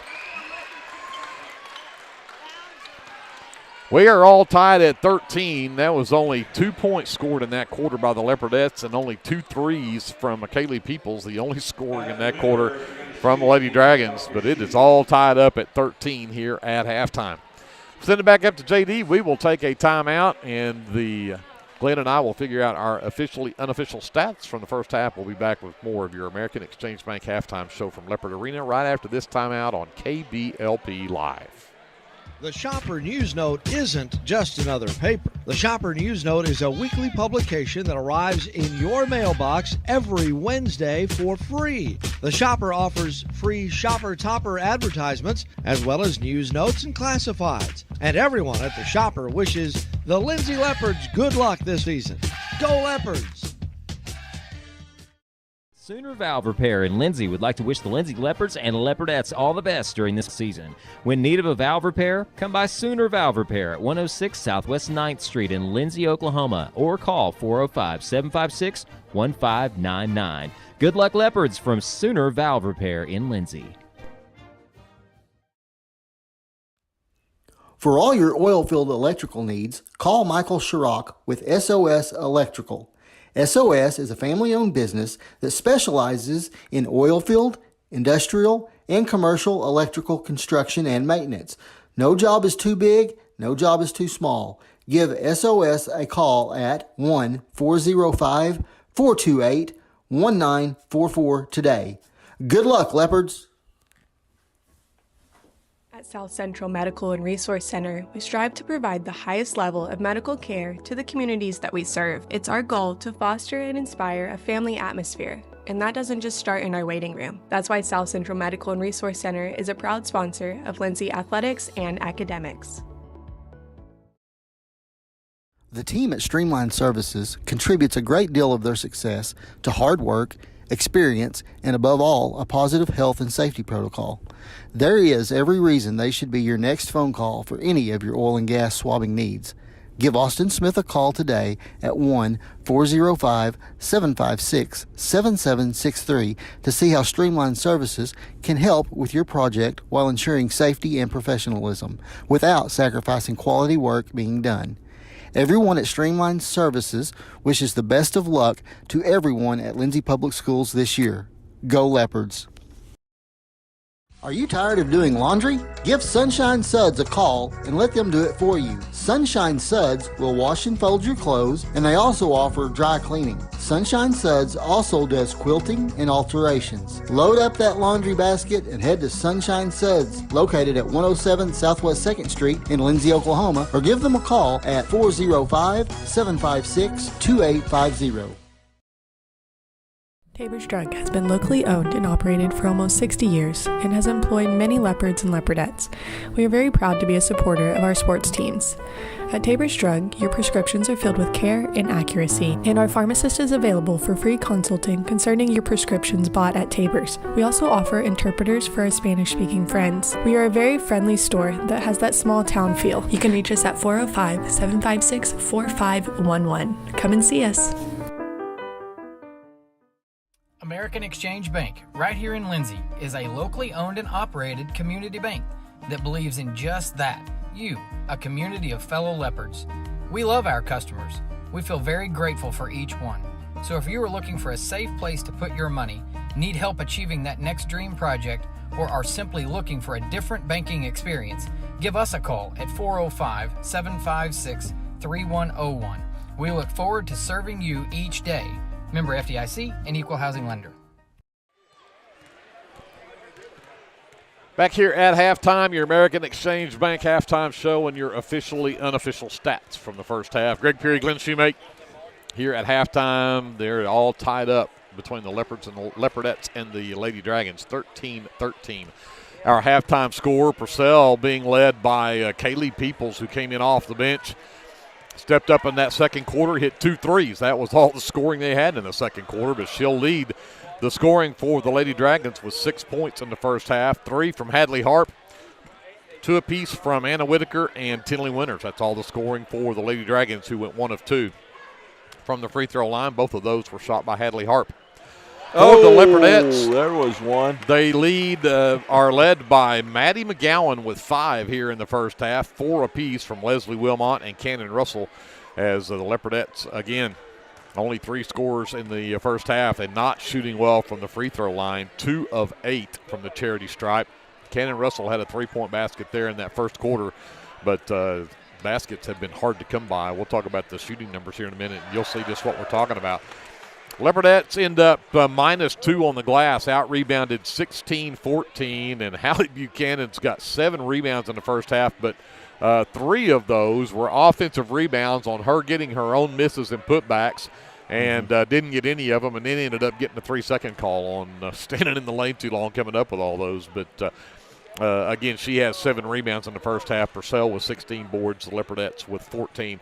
And turnovers have been big here from both teams. 11 turnovers in that first half from Purcell, and the Leopardettes with 9. With that, we'll go talk to Glenn about the shooting numbers. Well, you know, if you go in at halftime in a game like this and you say, ladies, the good news is we're tied. Yeah. the bad news is we have shot and both coaches are saying that we have shot terrible. We have played terrible on the offensive end. For Purcell, they were 3 for 19 from 2-point range, 2 for 9 from 3-point range, for a grand total of 5 for 28 for 18%. Wow. Yeah. And now, some good news for the Leopardettes. They did shoot better than that, but they were 4 for 13 from 2-point range, 1 for 5 from 3-point range, for a total of 5 for 18 for 28%.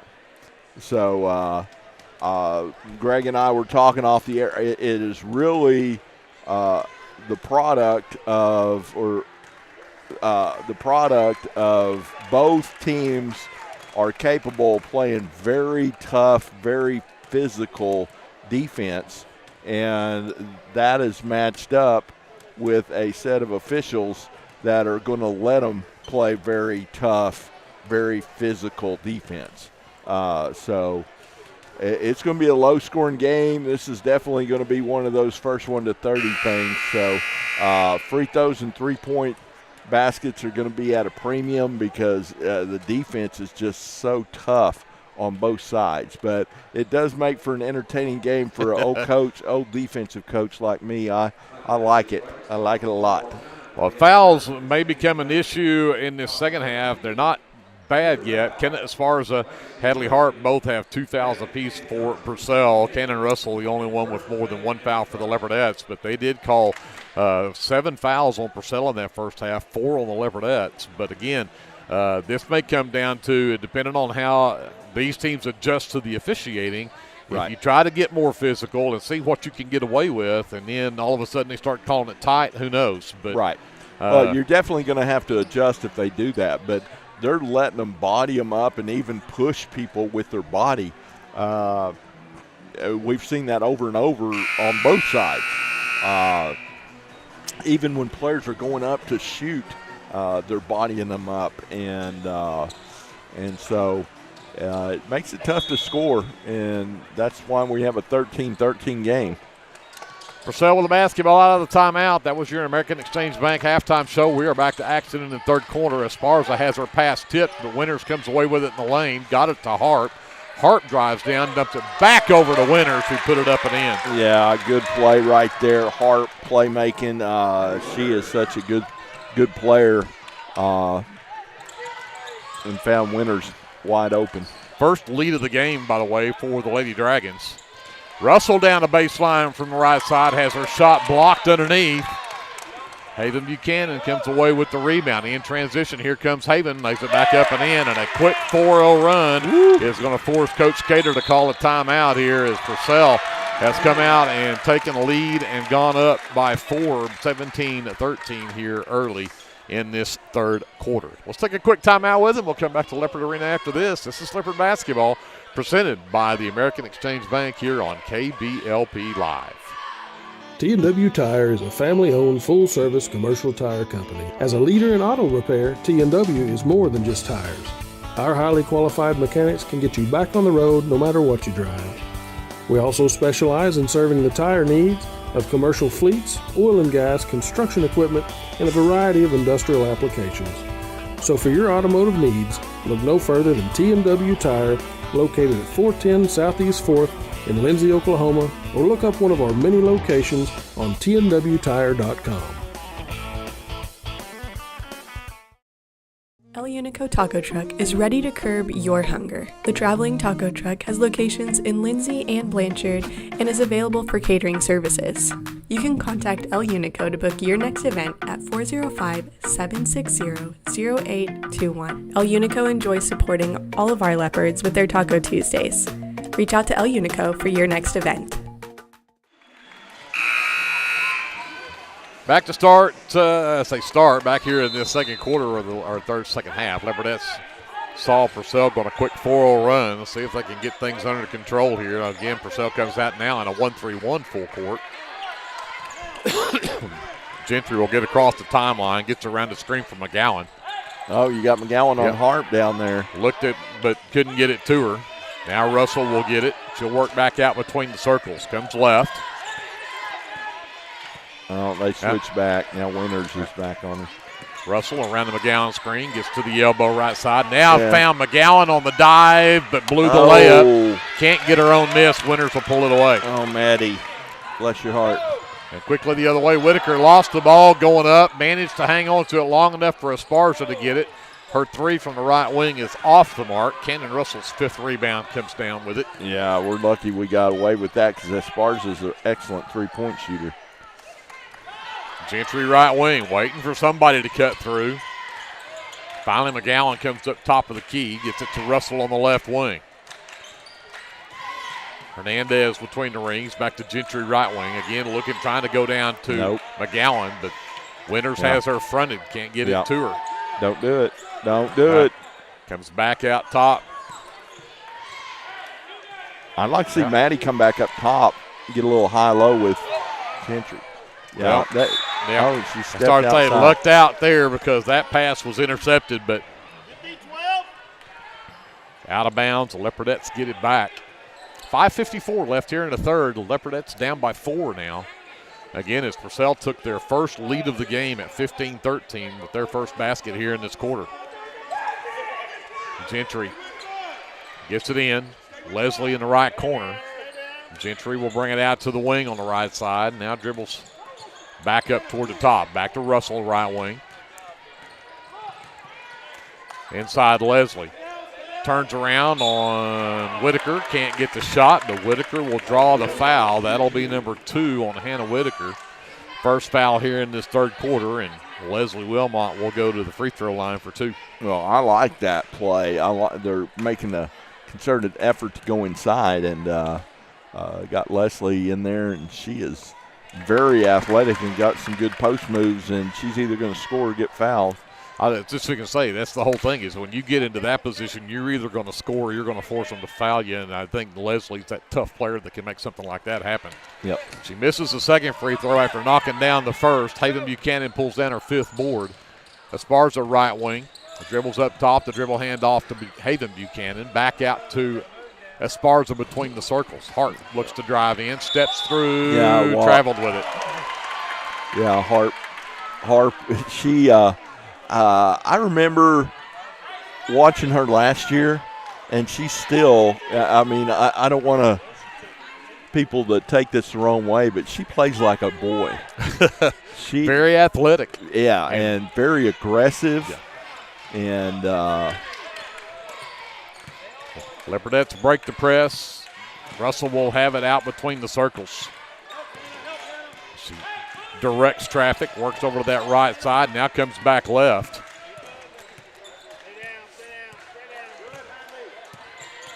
Russell takes her left down the lane, has her shot blocked by Harp. Again, they're not going to call that contact. You're going to have to go tougher. Yep. Hart between the circles, top of the key, threw it away. Oh, nope. No. I thought there's a player behind the coach over there. I couldn't see her. Yep. Buchanan back over to Hart. Back out to Buchanan. Haven down the left side. Comes back to Whitaker, drives down, tried to dump it down low, and Cannon Russell comes away with it and knocked out of bounds. It'll be Leopardette basketball. Yep. Cannon Russell did a great job of stepping in there and knocking that one loose. Man, really great defense. I'm telling you what. It's tough out there. Again, full court 1-3-1 trap. They do get it across the timeline quickly to Hernandez. She'll come back to Gentry. She'll work toward the top of the key. Yeah, oh, man. Change the play here. They're going to get it to Russell on the wing right side. Waits on the McGowan screen. Comes up top to Leslie. Left side, Gentry. Around the Leslie screen, gets into the lane, takes the bump. Can't get the shot to go, but that'll be foul number 3 now on Hannah Whitaker. They're calling that on the floor. I don't know how. I don't either. And scorebook says that's only, nope, that'll change it to 3. She will check out. Del Toro returns. Like I said, as deep as this Purcell team is, I don't know that you can tell the difference in any of their first 10 girls. Yeah, but size-wise you can. Del Toro's, that's a quick 5-second count. Yep. And the Leopardettes turn it over for the 10th time.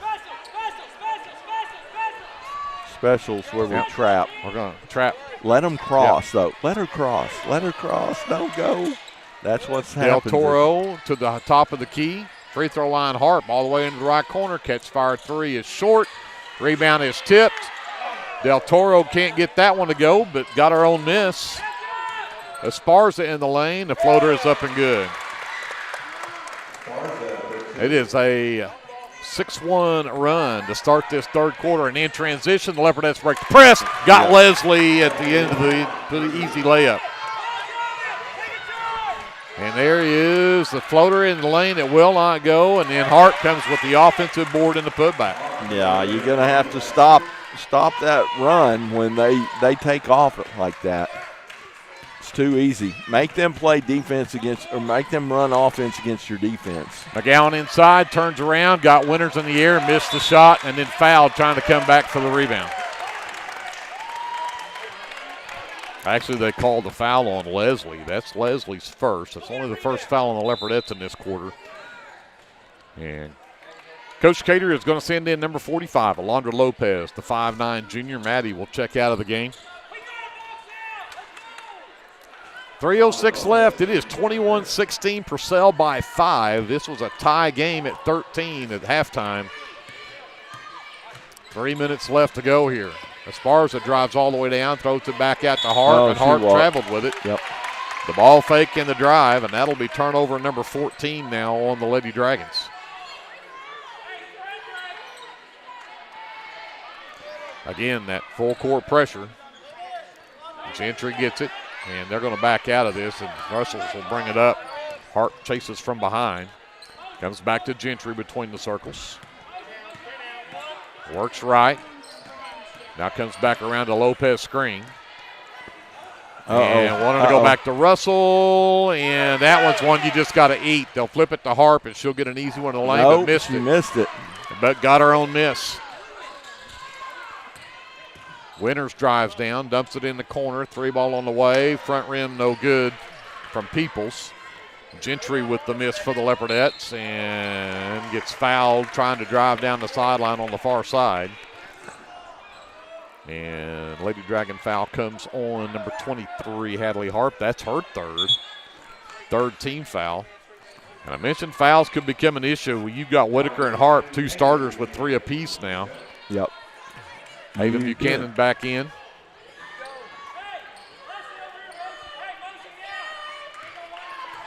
.2:15 left. It's still a 5-point Purcell lead, but the Leopardettes with a basketball. Russell works left. Dribble hand off. Leslie nearly lost it. All kinds of contact again with no whistles, and we're going to get turnover number 11. And in transition, Peoples blows the point-blank layup, and now they'll call a foul on her putback attempt.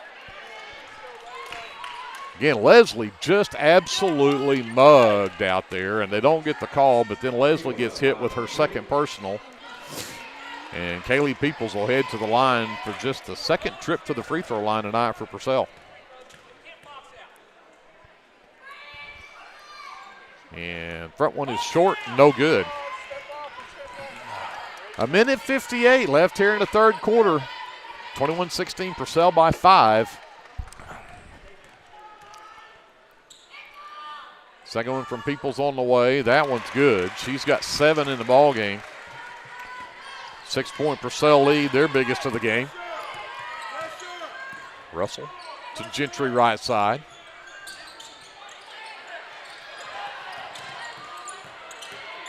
Gentry. And now we'll get the hand check from Haven Buchanan. Just her second personal, but the 4th team foul.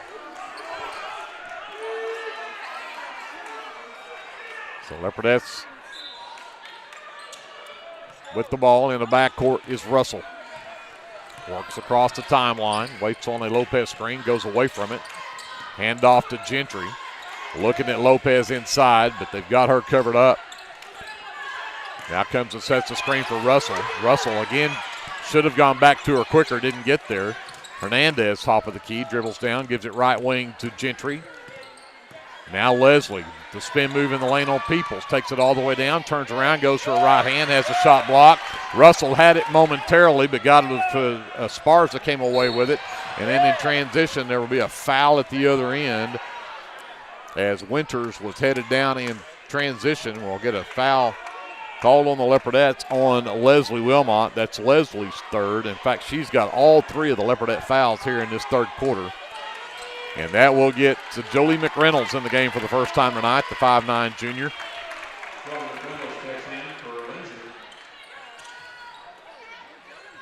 Got it in bounds to Hallie Buchanan, hounded by Lopez. Can't get away from her. Comes back up top to Haven. Haven around to Hallie's screen. The pick and roll, lost it. Hernandez and Esparza on the floor after it. Jump ball, Leopardettes with the possession arrow. Yeah, we need to go down and get a good look right here, cut into the 6-point lead before the end of the quarter. McGowan back in the ball game for the Leopardettes as Lopez will check out. And back in is Tinley Winters for Purcell. She will replace Hallie Buchanan, and Hannah Whitaker is also back in. She will replace Kaylee Peoples.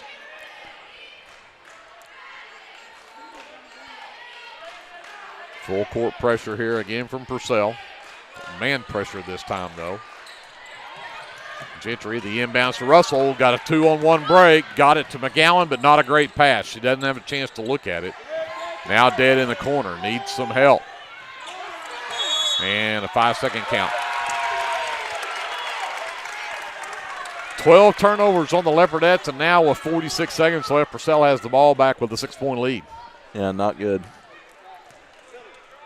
Del Toro in the ball game will bring it up for Purcell, picked up by Russell. Back between the circles, Whitaker.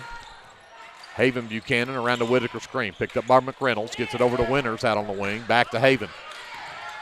Haven back right side. 3 ball on the way from Del Toro is up and good. 25-16, a 9-point Lady Dragon lead. 20 seconds left here in the third. McGowan top of the key. Hand off to McReynolds. Sends it left side. Russell has a wide open look at 3. Knocks it down. Russell with the answer. 25-19. Back to a 6-point game. Del Toro up top. Winters drives into the lane. Floater off the glass and good for Winters at the buzzer. 8-point lead. Lady Dragons outscored the Leopardettes 14-6 in that quarter. And now lead by 8 going into the final stanza. Don't go away. We're back with more Leopardette basketball after this timeout on KBLP Live. Small business needing a little creative pick-me-up? Do you need to refresh your business cards or looking for a new logo? Is your business Facebook page still using photos from 2019? Tailored Creative Services offers services for logo design, business cards, photography, videography, and pretty much everything in between. Find me on Facebook at Tailored Creative Services, and let's talk about your next project. Craving a taste of authentic Mexico right here in town? Head over to Casa 13. Order to go and settle in for all your leopard action at home. Now serving breakfast Saturdays and Sundays. Come see us at 110 Southeast 4th Street. Go Leopards! Oh, welcome back. We are in for an exciting fourth quarter right here. Leopardettes trail 27-19 in this district contest or conference, not district. Districts this week. Yeah, districts football. They call them districts, but anyway, poor shooting again for the Leopardettes. 2 for 7 that quarter. And Purcell turned it up a notch. They were 6 for 13 from the field that quarter. So got to get those shooting numbers back up if they're going to get back in this game. Got to get some rebounds, too. Leopardettes are not doing great on the glass either. Harp out near the half line with it. Russell with the defense.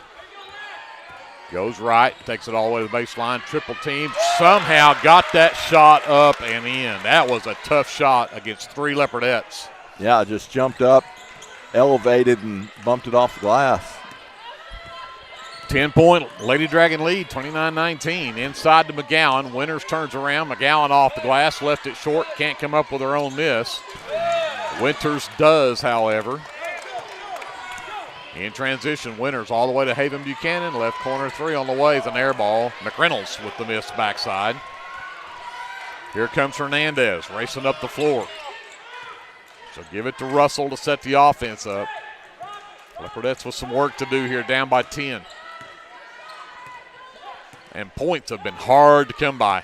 Yeah. Making up 10 points in a quarter may be tough. McReynolds breaks out left. We're in a double screen. Gets it up top. Now try to go back inside to McGowan, who batted it out. McGowan takes Winters down the baseline. Lost it. The cutter, though, is Russell, who can't finish.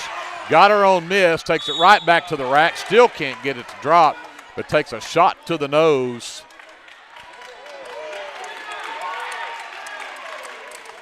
And they're going to call an offensive foul? No. What did they call?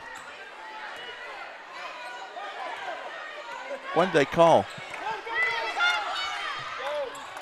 I missed whatever they called because they gave the ball back to Purcell, who comes down and misses the shot. They had to have called that. They called that on Leslie Wilmot. That was her fourth personal. Somehow Leslie ends up with an offensive foul on the other end on that shot from Russell. Wow. We have a jump ball call on the other end. Cannon Russell down here on this other end was asking for a towel. I think she's got a bloody nose, and they wouldn't give her a timeout. They do finally get her off the floor. Gentry will be back in the ball game. Sends it left wing to McReynolds. Underneath, McGowan goes right, comes back to her left, put it up. No, but they'll call the foul finally, get a foul on a shot. And it goes on Winters. It's just her second. Only the first team foul here in the quarter, but the Leopardettes will get free throws with McGowan headed to the line. And Maddie cannot get the first one to go down. She's now 1 for 5 at the free throw line. Russell's back in. Hernandez will sit. Maddie's second one, that also rattles out. Leslie tips the ball to McReynolds, and McReynolds manages to get it up and in. Breaks a long drought. 29-21, 8-point lead. Leopardettes need to stop, and the Sparza can't hit their floater. Rebound pulled down by Russell. That's her 6th rebound tonight. Leslie quickly the other way. McGowan has a left wing three on the way that's short. Long rebound comes off the backside to Esparza. Races up the floor. McReynolds gives chase. Got around her, put it up, left it wide left. Rebound Russell. Ahead in transition, and they're going to get a foul called on Purcell on the push on McGowan from behind. They'll call that on Buchanan. That is her third. Are they going to call that on the shot, or? It shouldn't be. It should just be out of bounds. Okay.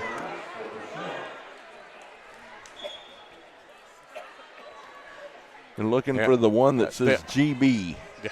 Game ball. So Leopardettes get it under their own basket off the third personal on Buchanan. Second team foul in the quarter. Gentry to inbound on their own baseline. And they got McGowan in the lane, turns around, gets her shot blocked. The rebound, Tinley Winters. Esparza over to Haven. Haven works on Leslie, and then Tinley Winters ended up wide open, got an easy one, puts it back to a 10-point Lady Dragon lead at 31-21. Leslie off the dribble handoff right side to Gentry. Looking underneath, can't get it to McGowan. Yeah, gonna have to do something. Finally, McReynolds will get it back to Russell. Around to McGowan screen. Around to Leslie screen. Gets to the right elbow. Jumpers graze the front of the iron, no good. And they're going to say it's out of bounds off of McGowan. This has been a very frustrating game. Yeah, it just can't get shots to fall. Poor shooting night. I mean, that's a good shot. That's a 12-footer that Cannon can knock down. It's just the ball's not going through the hoop for us. Well, and the Leopardettes, again, when you've got a set of officials that are letting things get as physical as they are without calling it, and the Leopardettes have not figured out how to match that physicality themselves. Right. 4:21 left, and they're going to give that one to Purcell off the out of bounds. Haven Buchanan off the inbounds play. 3-ball left wing rolls out. Cannon Russell with her 8th rebound of the night. 4 minutes and 12 seconds left. Leslie turns down to 3, and then she'll get fouled on her way to the rack. Yep. That goes on Del Toro. That's just her first, but it's a 3rd team foul. I looked up there and saw 3. I was hoping it was the 4th. That would help out a lot. Yeah, it would. Holly Buchanan returns to the game along with Hannah Whitaker. Gentry will inbounds. Lobs it to the left elbow. Gives it to Russell, back over right wing. Gentry for 3 off the backboard, no good. I'm not so sure Haven Buchanan didn't get a piece of that. In transition, here comes Del Toro at the other end. Quick back over into the left corner for Haven. Haven looks to drive in, spin move, has her shot blocked, and now they're going to call a reach-in foul and give her free throws. Yeah, I think that's 5 on Leslie. Yep, Leslie just picked up her 5th. Yeah, she grabbed her on the arm. Just the 2nd foul here in the 4th quarter on the Leopardettes, but that will be all for Leslie, who finishes the game with 7 points. And she'll foul out with 3:49 left to go in the ball game. 7 points, 5 boards for Leslie. Buchanan heads to the free throw line for the first time tonight. And for all that Haven Buchanan has done trying to score the basketball, she's only got 2 points tonight and has not been to the free throw line till now, and knocks that one down. Makes it an 11-point lead, the biggest for the Leopardettes. Londra Lopez checks out. Number 21, Briley Russell, the freshman, checks in for the Leopardettes. Yeah, and see, that shows you this officiating crew. You can't sub for a sub until the clock's run. And second free throw was missed, by the way, and Briley Russell did come down with a rebound. Cannon Russell on the dribble. Gets around the screen, takes it up against Peoples. Peoples will draw the contact. Russell will head to the free throw line. Peoples' first personal is the 4th team foul. Still got 3:35 left, so Leopardettes a chance to get into the bonus here. And Glenn, you mentioned it at halftime. It's going to come down to free throws, but Leopardettes have not really had a good chance, and they haven't hit many of them. And there's another chance that they don't get to go. What's our free throws? 3 for 12.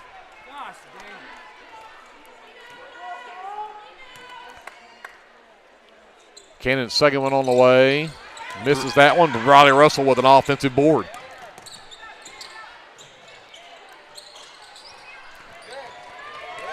Missed shot underneath. Del Toro comes away with a miss. Races the other way, leaves it for Peoples. Top of the key is Hallie Buchanan. Haven right wing. Waits on the screen from Hallie. The pick and roll. Hallie sends it back out into the corner for Peoples. Run off the line by Briley. Get it back up top. Whitaker sends it to Del Toro. Del Toro got away momentarily, throws one at the rim. It got close. Offensive rebound is pulled down, and we're going to get bodies on the floor and timeout called as Hernandez came up with the miss and then gets a timeout to save the possession for the Leopardettes. 2:58 left in the ball game. Leopardettes are down by 11. See what happens. We'll come back after this. Leopardette basketball is presented by the American Exchange Bank on KBLP Live. Are you caring for an aging parent or other loved one at home?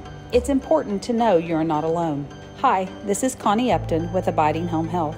The people we serve have a variety of needs, of acute illnesses to individuals who require health care assistance to live independently at home. Our goal is to make a difference in the short and long-term care of each patient. For more information, visit us online at abidinghomehealth.com. Abiding Home Health, creating personal, positive changes and transformations. Incorporated is a proud supporter of the Lindsay community. We hope you'll keep us in mind for all your oil-filled electrical needs. You can give us a call at 405-756-4773. 32-21. Purcell has an 11-point lead. That is their biggest of the game. And again, the Leopardettes led this thing all the way up to halftime. Their biggest lead was 6, but we were tied at 13 at halftime. And since then, it's been all Purcell as they've outscored the Leopardettes 19-8. Here comes Russell out of the timeout. Picked up by People, sends the left wing to Gentry. Looking for cutters, comes back to Briley between the circles. She'll get it over to Cannon.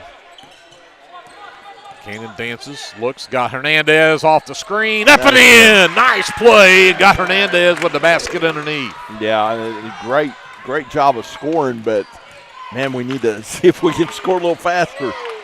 Miss underneath, Briley Russell comes down with the rebound, and then we're going to get a foul call on Kaylee Peoples, her second, and that's the 5th. This ought to be free throws now. Briley Russell will head to the free throw line. Come on, Briley. You can do it. Leopardettes in the bonus for the final 2:26. See if they can knock down a couple of free throws right here from the freshman. First one on the way, rattles in off the glass and then rattles out. You know how painful this is. Yes, it is ugly. That is now 3 for 15 from the free throw line for the Leopardettes. Oh, it's so painful. Yeah. Free throw number 16 for the Leopardettes is on the way. That one's short. And a rebound is going to be pulled down by Hart. She'll bring it the other way. Russell stops her in the lane. Esparza has a left wing three on the way that's up and good. Yeah, that's Esparza for you. 12-point Lady Dragon lead now. 2:05 left. Russell in the lane, sends it out to Hernandez. Dribble handoff. Gentry to Russell, right wing. Fires a three. Back iron, no good. Long rebound out to Gentry. In the lane, Russell off the glass and in. 35-25, 10-point lead in the lane. They send it back out. Whitaker for three. That one will rattle in. Now it's 13 for the Lady Dragons with 1:34 left.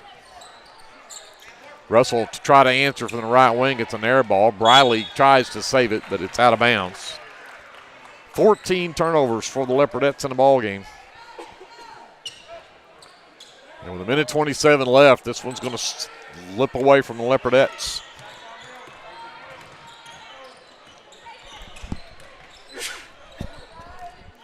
Haven Buchanan left wing, works back to the top of the key, comes right wing to Esparza.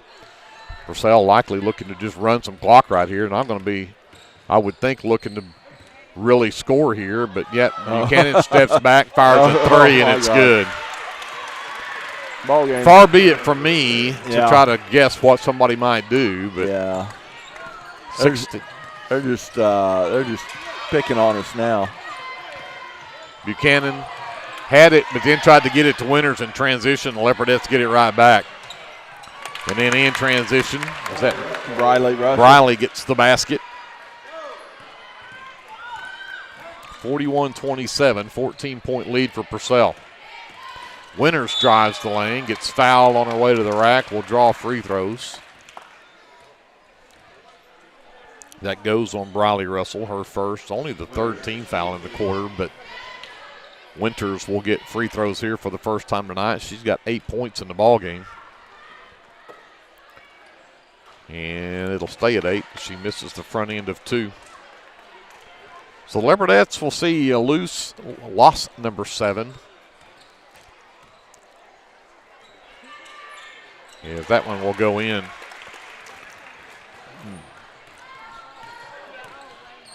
For Tinley Winters. Russell on the handle.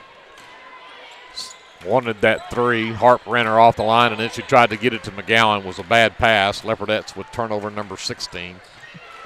Three on the way from the left corner. It's an air ball. Rebound for Russell. Briley, that is, and then Briley lost it as Esparza came back up with it. But then Whitaker knocks down another three.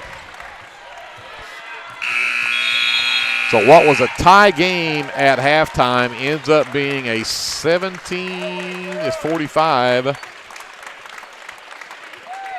27, it's an 18-point. I had not updated my own write-down score, so an 18-point loss for the Leopardettes having a tie game at 13 at halftime. So Leopardettes will go to 17-7 on the season. Purcell picks up win number 13 to go to 13-9. With that, we will take a timeout. We'll add up the officially unofficial stats for this one, and we'll be back with more from Leopard Arena right after this on KBLP Live.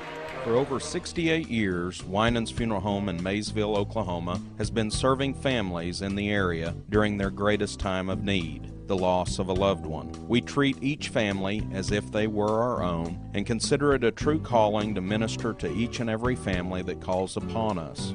We don't take caring for your loved one and your family lightly. Your care is important. For over 68 years, Winans Funeral Home in Maysville, Oklahoma, has been serving families in the area during their greatest time of need, the loss of a loved one. We treat each family as if they were our own and consider it a true calling to minister to each and every family that calls upon us. We don't take caring for your loved one and your family lightly. Your care is important to us. Call on us 24 hours a day, 7 days a week, where our staff can assist your family with immediate need with the loss of a loved one, pre-need arrangement planning, pre-need burial insurance, along with questions regarding funeral burial trust accounts, Veterans Administration, and Social Security benefits questions. Myself, John W. Williams, Teresa, and Claudia are well experienced in these areas and will be more than happy to assist you in any way we can.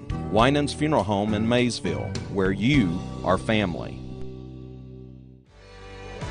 For all your construction needs, give Brad Taylor a call with B&S Construction at 1-405-428-0039. B&S Construction specializes in concrete pads, sidewalks, and metal buildings of all sizes. Call Brad today for a free estimate. The crew at B&S Construction would like to wish the Leopards a safe and successful season. Go Lindsay!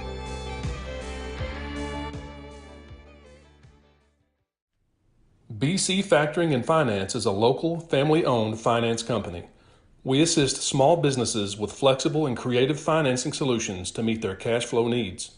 Call us to discuss ways we can help free up your time to focus on building your business. Visit us online at bcfactoring.com or give us a call at 405-259-2104. Go, Lindsay! This is Brandon Cottrell, pastor at Calvary Baptist Church. Just want to take a moment and invite you to come worship with us this Sunday. Classes begin at 9:30 and worship follows at 10:45. We have something for all ages each Wednesday night. Meals begin at 5:30 and Bible study follows at 6:30. We would love to have you come be a part of our worship. We're located 410 West Chickasaw. Come join us. Clements Insurance provides insurance coverage to best suit your needs. We offer auto, home, farm, life, and business policies. Come by 109 West Chickasaw or call 405-756-2253. Clements Insurance is carrying on the tradition to satisfy you. So come see me, Keith, or Beth. Go Lindsay! The City of Lindsay is a proud sponsor of LHS Athletics and Academics and wishes all Leopards and Leopardettes a healthy, happy, successful season. Back here to wrap up the girls' game, which was ugly from a Leopardette standpoint. 45-27, the final score, an 18-point win for the Lady Dragons. And the Leopardettes outscored down the stretch 18-8. And since halftime, it was a tie game. In fact, the Leopardettes were up 11-7 at the end of the first. And had a tie game at 13 at halftime and then got outscored 8-6 in the 14-6 in the third quarter, and then, like I said, 18-8 in the final stanza. But Lady Dragons pick up win number 13 on the season. Leopardettes will go to 17-7. Numbers for the Lady Dragons, and neither team had a score in double figures, which is a little bit surprising considering how many points the Lady Dragons put up, but at the same time they get point scoring from a lot of places. Tinley Winters finishes the game with 9 to lead the way. 8 points from Hannah Whitaker. She had a couple of threes there in that fourth quarter. 7 apiece from Kaylee Peoples and Hadley Harp. 6 from Haven Buchanan. 5 from McKenna Esparza. And 3 points from Lily DeToro to round out the scoring for the Lady Dragons, who went 4 of 8 from the charity stripe. The Leopardettes, led by Leslie Wilm. No, I'm sorry. I got to back up now. I got to do this again. Leopardettes are led by Cannon Russell, who finishes with 9 points in the ball game. 7 from Leslie Wilmot, who fouled out with 3:49 to go in the ball game. And then 7 from her, 5 from Maddie McGowan, and then 2 apiece from Jolie McReynolds, Briley Russell, and Marisol Hernandez. And that's all the scoring for the Leopardettes as they went 3 for 16 from the free throw line. Not a good night from the charity stripe for sure for the Leopardettes. Leopardettes end up -3 on the glass. They were out-rebounded 30-27. And the Leopardettes with 18 turnovers, Purcell with 16. And we'll go see what Glenn has for shooting numbers. You don't want to see I don't want to see these numbers. No, not good. We'll talk about the team shooting first. The Purcell Lady Dragons really turned it up after shooting only 18% in the first half. They were 13 for 27, so almost 50% there in the second half. They finished the game 10 for 35 from two-point range for 29%, 7 for 20 from three-point range for 35%, and that's a total of 17 for 55 for 31% from the field, which isn't great, but when you shoot 18% the first half, that's a big turnaround. That's a big turnaround to get that number up to 31% for the game. For Lindsay, 9 for 27 from two-point range for 33%. Only 2 for 11 from three-point range for 18%. 11 for 38 from the field for 29%. They took 17 more shots from the field than we did. And give me a second here to get some individual numbers. 1, 2, 3, 4, 5, 6, 7. Okay. I can tell you Briley Russell was 1 for 1 from the field. Jolie McReynolds was 1 for 1 from the field. Leslie Wilmot was 3 for 8 from the field. Marisol Hernandez was 1 for 2 from the field. Cannon Russell had a tough night, 3 for 13 from the field. Leslie Wilmot, did I say her 3 for 8? Leslie Wilmot was 3 for 8 from the field. Maddie McGowan, 2 for 10 from the field. And Gentry Wilmot, 0 for 3 from the field. But the glaring number that you've already touched on, 3 for 16 from the free throw line for the game. And they have got to get that turned around and get some confidence at that free throw line, because playoff games are won at the free throw line. They're won in the paint, and they're won in the at the free throw line. And we have got that's 2 games in a row we've shot very poorly from the free throw line, and we're going to have to fix that big time. But again, the Leopardettes are now done with the regular season, and they'll be back in action on Friday night right here at Leopard Arena.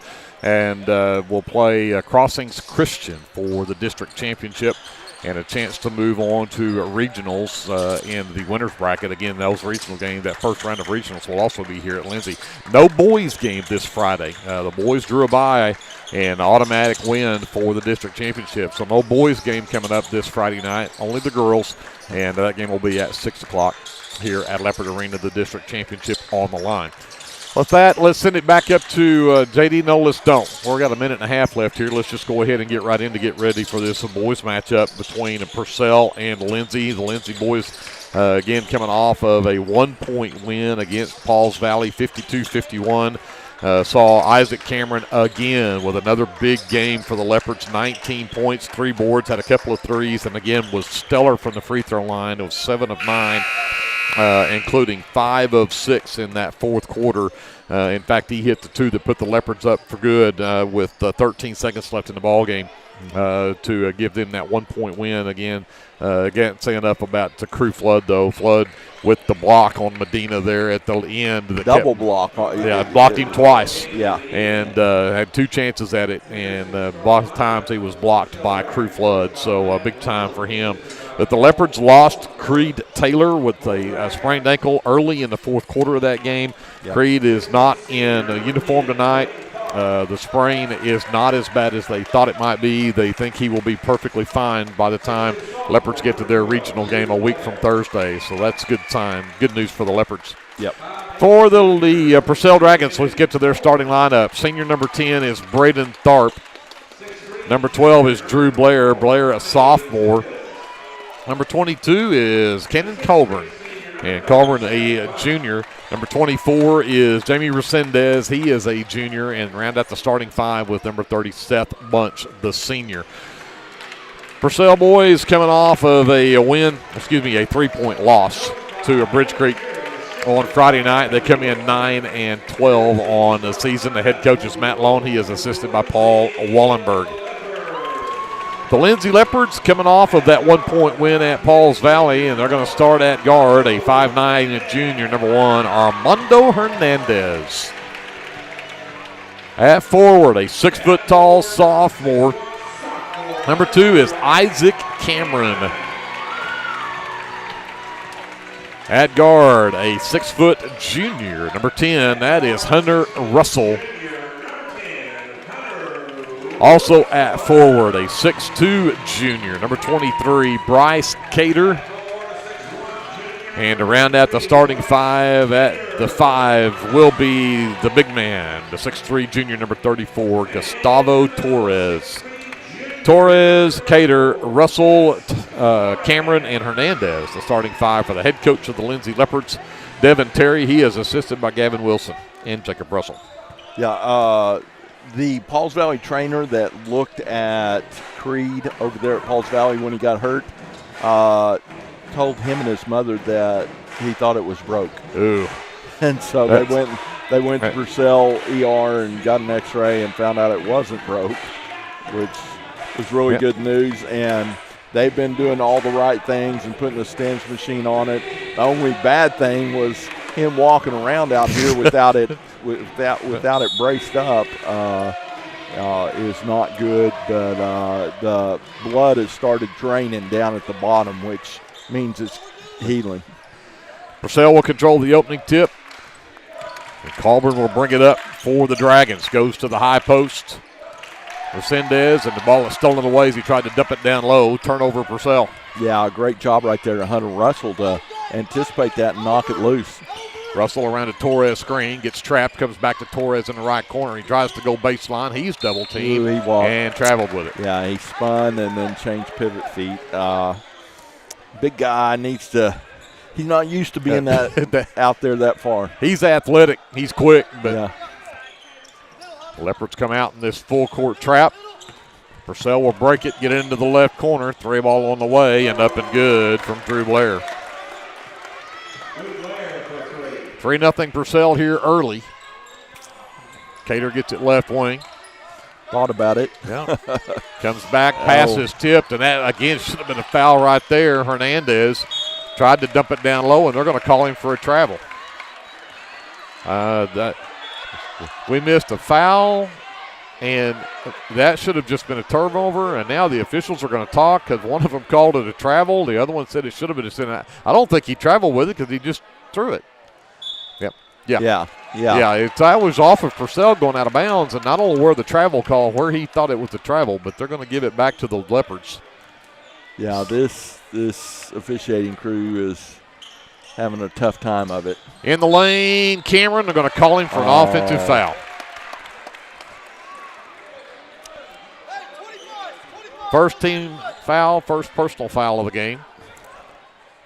Dragons will get it back. Yeah, you got to jump stop right there and then finish. Colburn will bring it up, sends it over to the right side to Tharp. Double team, comes over in the corner, and then Bunch down the sideline, couldn't handle a pass. Turnover, Purcell. And then in transition, Hernandez turns it right back over. Great play to steal that pass in transition. Yeah, if he'd have bounced past that through to Hunter, he'd have got it to him. Resendez has it stripped, and the Leopards come up with another turnover. Purcell's had it on offense 3 times, and they've got the 1 3-point basket to show for it. They've had 2 turnovers the other 2. Cater can't get away from a double team. Finally does. Gets to the right corner, and a long 2 up and good for Bryce Cater. Leopards back within 1. Resendez drives the right side, lays it off the glass and in. Yeah, that guy's tough. 5-2 Dragons, 6:10 left here in the first quarter. Russell comes back up top, Hernandez. Cater, long range 3, but it's up and good for Bryce Cater. Ties the game at 5. Oh, man, that was way out there. Big time. A lot of contact right there, and again, they don't call it. As Colburn went to the rack, Cater comes away with a miss in the lane. We're going to get it foul before the shot as Cameron in the lane gets a foul called on number 12, Drew Blair. First foul called on the Dragons here in the first quarter. And again, on the floor, so no free throws. Cater on the baseline, the inbounds to Cameron. Right back to Cater, right corner 3 on the way, off the front iron, no good. Russell, the long rebound, tips it to Cameron. What? That's an offensive foul? And Cameron's got 2 fouls. I really don't get that one at all. I had it, obviously, not a good viewing angle, but Coach Terry wants to talk to him, and we're going to time out on the floor. We'll take it with them, come back after this. Leopard basketball is presented by the American Exchange Bank on KBLP Live. The City of Lindsay is a proud sponsor of LHS Athletics and Academics and wishes all Leopards and Leopardettes a healthy, happy, successful season. Legends Pub House and Venue is your one-stop shop for good food and good entertainment. Come see us in Chickasha and stay tuned to our website for all of our upcoming events and shows. 5:34 left here in the first quarter, and the Leopards are already behind the curve with one of the guys that's been their best player over the last several games. Isaac Cameron comes up with 2 quick fouls here in his first quarter, and both of them called charges. We're not real sure about either one of them, but especially that second one. Yeah. But here comes Purcell with the basketball. Tie game at 5. Resendez, left elbow, sends it back up top, work it quickly to the right wing to Blair. Blair back to Tharp, top of the key, drives in, spins in the lane, and the left-hand reverse layup is up and good for Tharp. He spun that off the backboard pretty sweetly. 7-5 Purcell. We approach 5 minutes left here in the first. Russell gets it left wing. A screen from Flood. Flood to Torres at the free throw line. He'll hand behind him to Cater. Cater got around Bunch. Tried to go back to Torres. The pass was stolen away. And then Resendez lost it at the other end. Here comes Hernandez. Hit twice. Russell in the lane. Can't get it to drop. Rebound is loose on the floor, and they're going to say it's off for Purcell. It'll be Leopard basketball. These guys, we mentioned the girls' game, very physical, and they're letting them be physical in this one, and that doesn't always bode well for the Leopards. Flood gets the inbounds pass from Cater on the left wing. He'll come back and give it to Hernandez to set up the offense. Works right to Russell. Waits on the screen from Torres. The roll from Torres, not a great pass. The Leopards turn it over for the 4th time. Here comes Purcell in transition, and there's Cater with the great hustle to steal it for the 5th turnover against Purcell. Behind the Torres screen, step back from Cater, shot is blocked. Flood tips the basketball to himself, and it'll be a backcourt. It was tipped. It was tipped. Oh, my goodness. That's terrible. The Leopards now have 5 turnovers. Oh, my goodness. This game is going to be ugly if they're going to keep it this way. I'm fixing to come out. That was terrible. Coburn in the lane. Got it to Blair. Blair's turnaround jumper is an air ball, and Cater comes down with the miss. Golly bum. How in the world? Russell left wing, around to Flood screen. The roll to Flood. Flood spins on Resendez across the lane to Hernandez. Hernandez got Tharp in the air but blew the short layup. And a rebound, and on the floor, Resendez falls with it and turns it over. Crew Flood just grabbed him by the arms and threw him down, and they call a walk. Oh. Oh. Hernandez looking in the lane and saved by Flood. What a great hustle from Crew Flood right there to save that possession for the Leopards. Oh, my goodness. Hernandez goes underneath the basket and tried to dump it over to Cater. Cater went one way and the pass went the other. And both of these teams have got 6 turnovers already, and we've still got 3.5 left to go in the first quarter. Yeah. It's sloppy on all 3 sides. Coburn out to Resendez. Between the circles coming to number 21, Keyston Martin, who's in the game. And Martin blows the point-blank layup, but it ends up in the hands of number 21, Martin, who puts it in. 9-5, Purcell with the 4-point lead. 3:05 left in the first quarter. Russell double teams, comes to Torres, gets to the free throw line. Goes to the left wing. Russell for 3. Got it! Hunter Russell for 3. Leopards needed that. Pulls them back within 1. 2:50 left in the first. Tharp on the right wing. Goes baseline and lost the handle on the basketball out of bounds. That'll be turnover number 7 on the Dragons. Yep. And in the ball game for Purcell will be number 5, Alexis Rojo. Coburn checks out. 2:40 left. Leopards with the ball, down by 1. Hernandez across the timeline. Russell between the circles. Flood left wing. Back to Russell. Back over to Cater. Russell top of the key. Back to Cater. Back right wing Hernandez. Back up top Cater. Back over to Flood. Now Flood. Quickly left side. Skip it all the way to Hernandez, right side. Back to Cater. Quickly in the left corner, wide open 3 from Russell. He got it! Russell is 2 for 2, and the Leopards are back up by 2. 2 minutes left in the quarter. Yeah, they're overrunning that play, and the Leopards are taking advantage. Bunch sent it out in the corner. Now a 3 from the right side from Resendez is up and good. 12-11, Purcell back by 1. Hernandez top of the key, picked up by Tharp. 1.5 minutes.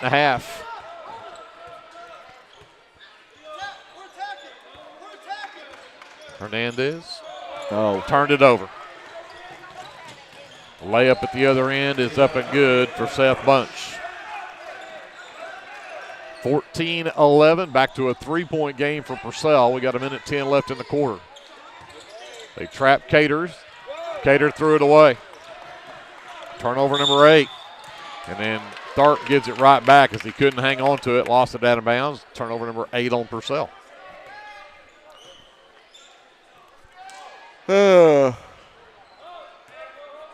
Hernandez gets it from Russell in the backcourt, looking to trap as soon as he comes across. He'll get it across to Cater, all the way to Russell left side. Back to Hernandez, back to Russell. Russell, 3 ball on the way. Can he go 3 for 3? Yes, he can. Ties the game at 14. 45 seconds left. Tharp on the right wing. Resendez steps out between the circles, faces up on Torres. Goes back to Tharp on the wing. Tharp into the lane. Runner off the glass and good for Braden Tharp. Yeah, he's tough in the lane. 16-14 Purcell. That's twice he's gotten deep and finished on us. Around the Cater screen, Hernandez gets to the right wing. Waits on the screen from Torres. Goes right back to him. Torres tries to go baseline, and we're going to get a foul called on Resendez at the other end. Jamie Resendez first, just the team's second. Yeah, if you can get Resendez out of there, Gus will score a bunch of buckets. Cater posted up on Bunch underneath, turns around, gets into the lane, got Bunch in the air, got it, and he'll get the and one. Great hesitation move in the lane. Cater picks up foul number 1 on Seth Bunch. That'll be team foul number 3, but Cater with a chance for an and one and put the Leopards back up as he's tied the game at 16. And the free throw also good. 17-16 Leopards, 10 seconds left in the quarter. They trap in the backcourt. Bunch has it across the timeline. Tharp in the lane, double team. Turnaround jumper off the glass, won't drop. Rebound is tipped into the hands of Crew Flood. And that'll be the end of the first quarter where the Leopards will have a 1-point lead, 17-16 over Purcell. Timeout. We're back with the second quarter after this. This is Leopard basketball presented by the American Exchange Bank on KBLP Live.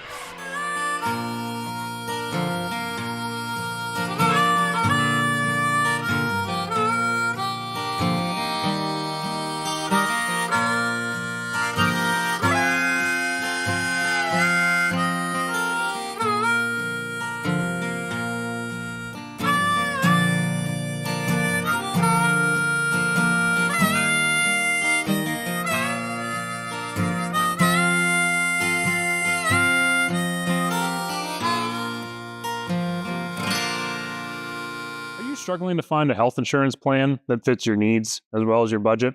Let me, Matt Powers, a licensed insurance agent, help you navigate the insurance maze and find the best plan for you. Together, we'll search a variety of plans from nationally recognized carriers at no cost to you. We can talk over the phone or in person. Why stress or wonder if you're choosing the right plan when I can help you for free? Call today and let me help you. We start the second quarter. The Leopards will have the basketball and a 1-point lead, 17-16. Greg Perry, Glenn Shoemake here courtside. J.D. Scruggs, Andrew Lyon, Kevin Scruggs here at Leopard Arena.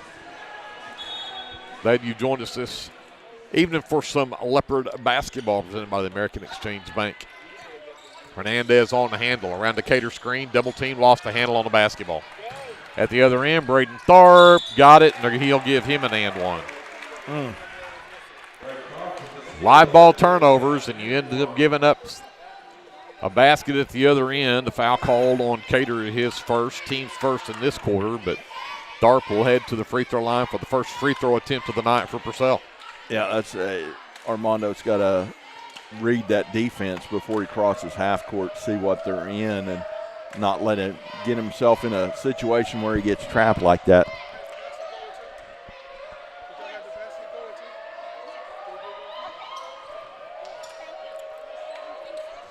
Just verifying the official at the score table, verifying that the basket did get counted, and it did. So one free throw coming up here for Tharp. And it will not drop. Rebound is still loose on the floor, and it's finally corralled by Martin underneath, but tie ball, it'll be Purcell with the possession arrow.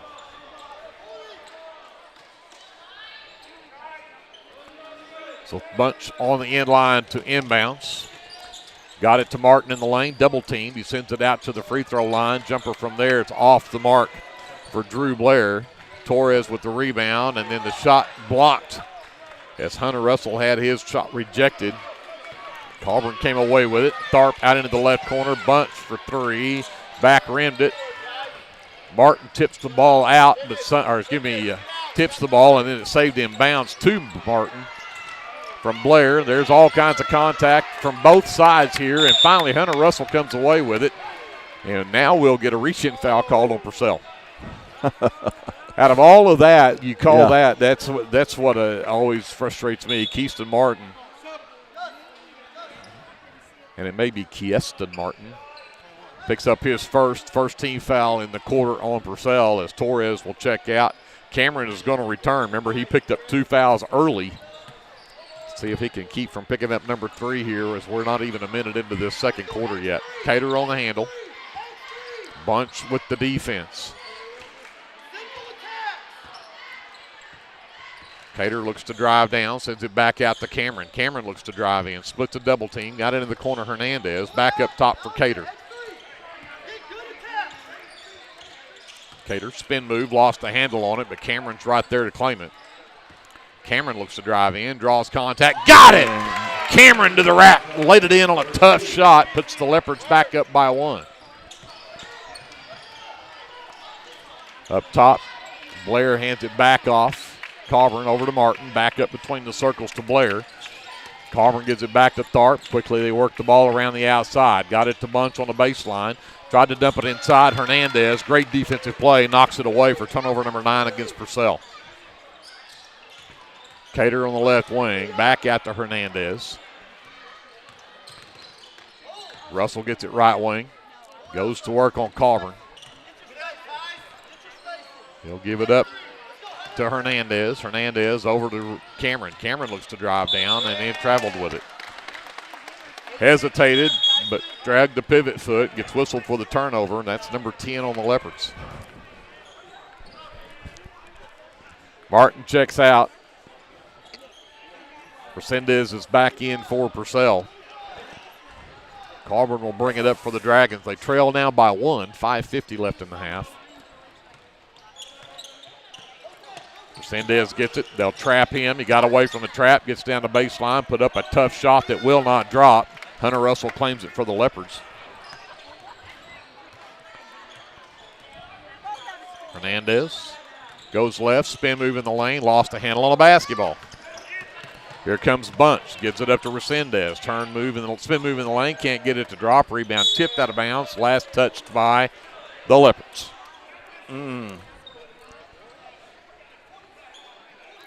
Turnovers are. I'm running out of room to write down turnovers. Yeah. We've got a whole game's worth of turnovers and a half for both of these teams. Bunch cannot get that to go. Saved inbounds on the rebound by Crew Flood.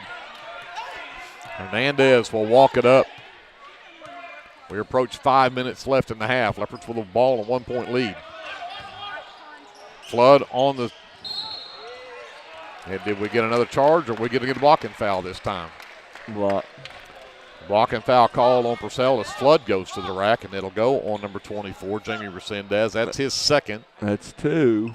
Second team foul, and Torres returns for the Leopards. Yeah, if we can get, I'm telling you, if 2-4 goes to the bench, Gus Torres is going to have a heyday. Cameron gets the inbounds. He'll take the man into the rack. Can't get it to go, but draws the contact. Blair whistled for his second personal, third team foul, and Isaac Cameron going to go to the free throw line. He will get a couple here. On the season, Cameron is a 67% free throw shooter, but of late he's been much better than that, and of course as soon as I say that, he misses the front end of 2.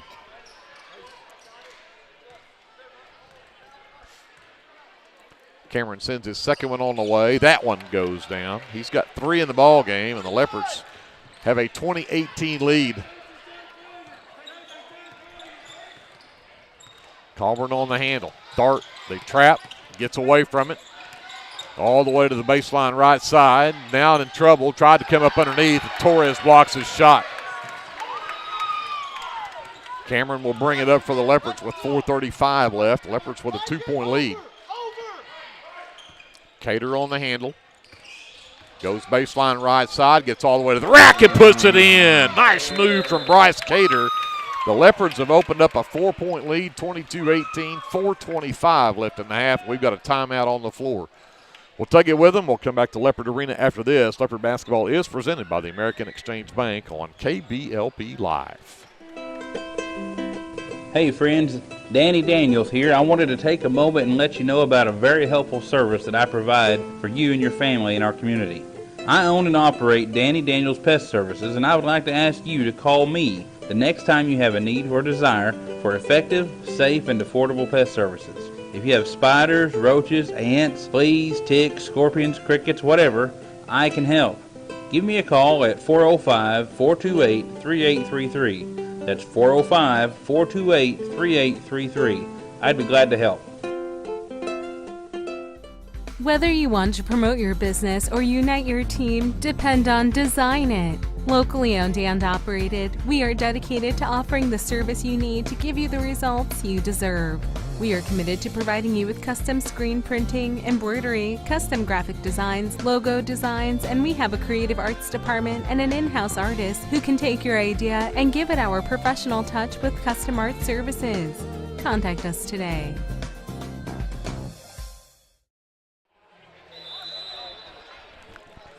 Purcell basketball out of the timeout. They trail the Leopards now by 4, 22-18. Carver sends it to Tharp, right wing, comes back between the circles to Bunch. Bunch drives all the way down, got a clear out underneath from Tharp, and Bunch got an easy one. Yeah, that was nice clear out, just beat the trap on the left side and finished at the rim. And Torres nearly had that one stolen. Got it to Isaac in the lane. Cameron, step back, has it blocked. Now comes back down in transition. Here comes Bunch again. Lays it up and in. And just like that, we're back to a tie ball game.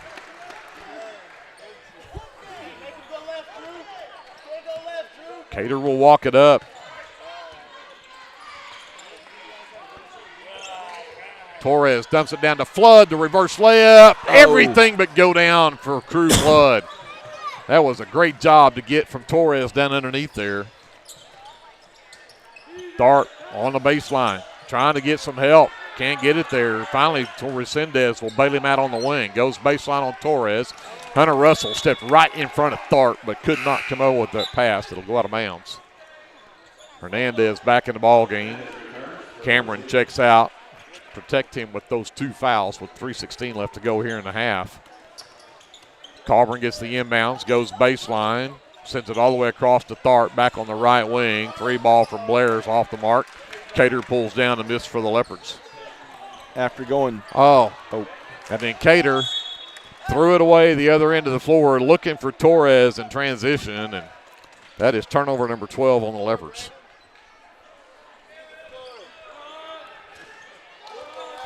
So Carburn will bring it back up under 3 minutes left now here in the first half. Blair gets it right wing. Comes back over to Tharp on the left side. Into the left corner, Carburn. Wanted Resendez asking for the ball, but Torres just got him covered. And then Flood knocks it away from Carburn. And then Carburn should be whistled for a foul right here. Yep, they did. Carburn picks up his first, team's fourth, as he ended up with turnover number 10 on Purcell. So now tie ball game and the Leopards with a basketball. Hernandez around to Torres screen. Tharp stays with him, gets up Cater left wing. Cater step back 3 on the way, is off the front rim, no good. Carburn with the miss. Here comes Carburn racing the other way. The trap comes, he gets it away to Tharp. Tharp, nobody picks him up, fires a 3 and it's good. He's got 9 in the half. It's 25-22 Purcell. 2 minutes left here in the first half. Flood works to the top of the key. Resendez picks him up. He gives it away to Russell. Russell works on Carburn right wing. Around the screen from Torres. Torres on the pick and roll, lost the handle on the basketball. Carburn the other way. Great defense from Hunter Russell.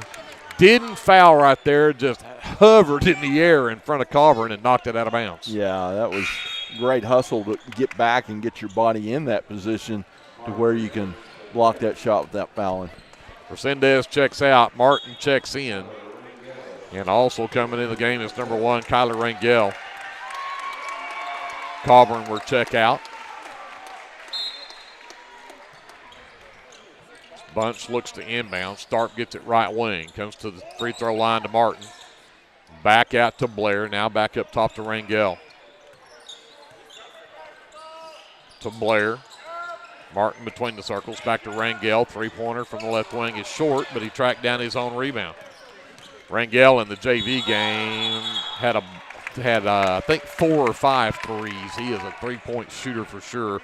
But the Tharp with the travel right there.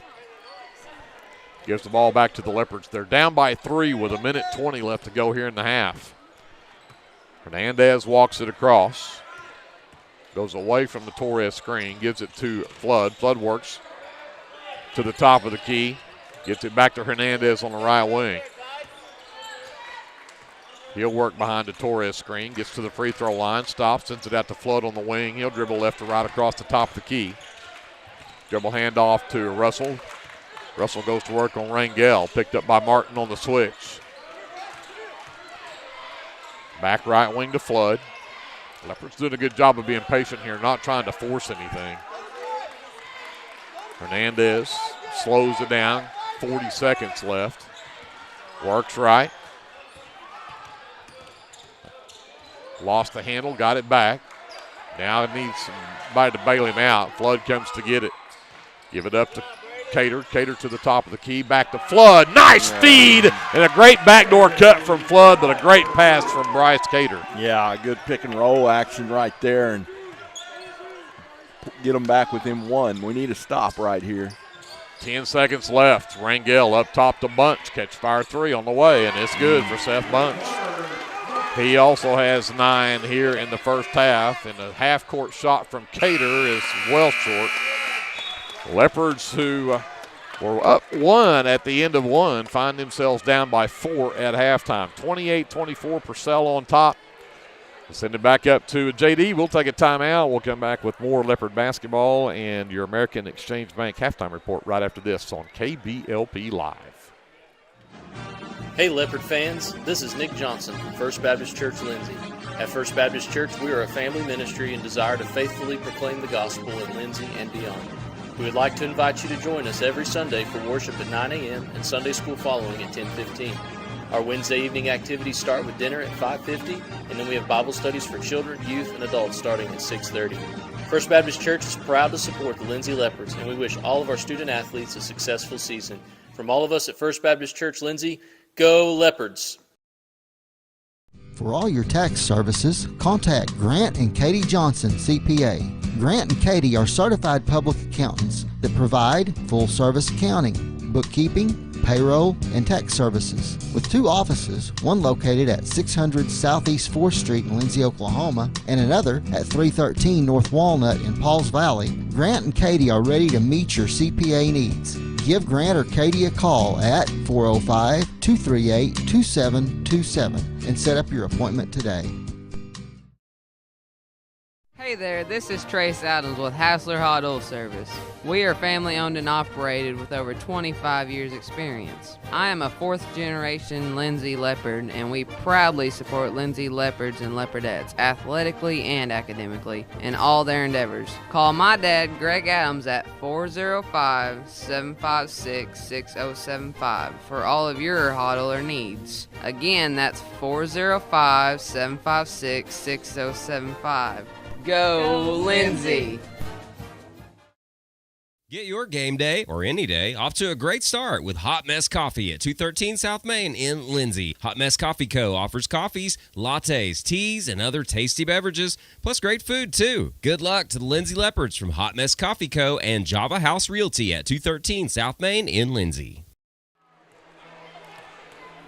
Back here at halftime, your American Exchange Bank halftime report and our officially unofficial stats from the first half of this one. It is 28-24, Purcell by 4 here at halftime. Purcell has 2 players with 9. Seth Bunch, Braden Tharp both have 9 points apiece, and they have a 3-point basket apiece in this first half as well. The other 3-point baskets belong to Jamie Resendez, who has 5 in the ball game, and then a 3-point basket from Drew Blair for his 3 points as well. And then Kieston Martin with 2 in the first half rounds out the scoring for Purcell, who went just 0 for 1 from the free throw line. For the Leopards, they are led by Bryce Cater, who's already in double figures with 10 here in the first half. Hunter Russell, who went 3 for 3 in that first quarter from the three-point line, had 9 in the first half. 3 from Isaac Cameron and 2 from Crew Flood rounds out the scoring for the Leopards, who were 2 for 3 from the charity stripe.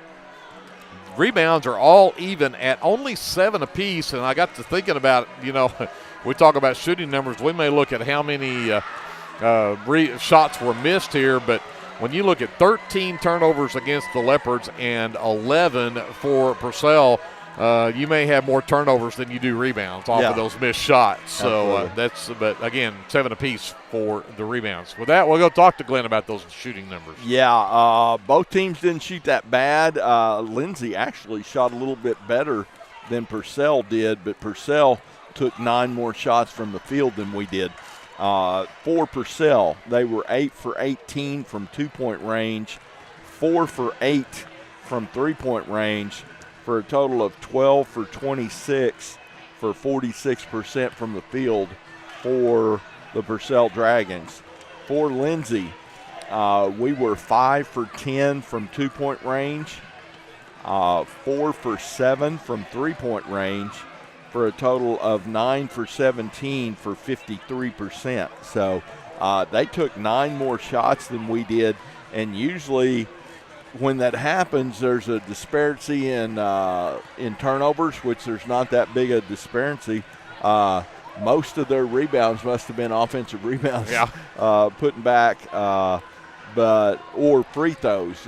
One team shoots a lot more free throws, but Purcell 0 for 1, Lindsay 2 for 3, so not that big a difference on free throws either. I just say that they should not let Coach Terry's son do this shooting thing for money. Because he's winning every time, isn't he? He wins every time. I think they may have to ban him. I think we may have to make him shoot from half court instead of the 3-point line. Yeah, he may have to move over here with the big boys because he's in the money every single time. So I've been watching him. Well, we've got cheerleaders actually out here trying the half-court shot this time. I don't know that I've noticed the cheerleaders getting out there and trying it, but, hey, it's senior night. They're going to give it a shot. Yep. Oh. And that one I thought might have a chance. Barron Cruz had the distance. Yep. But with that, again, it's a 4-point Purcell lead at 28-24 here at halftime.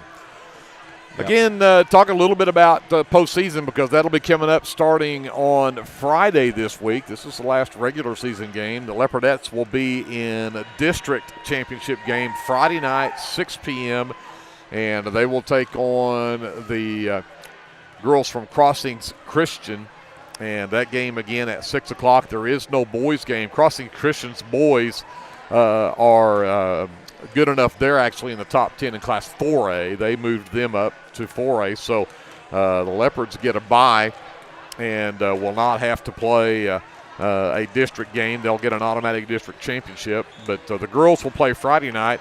And then the regional tournament, the first round of the regional tournament on Thursday, a week from this coming Thursday, will be here at Lindsay.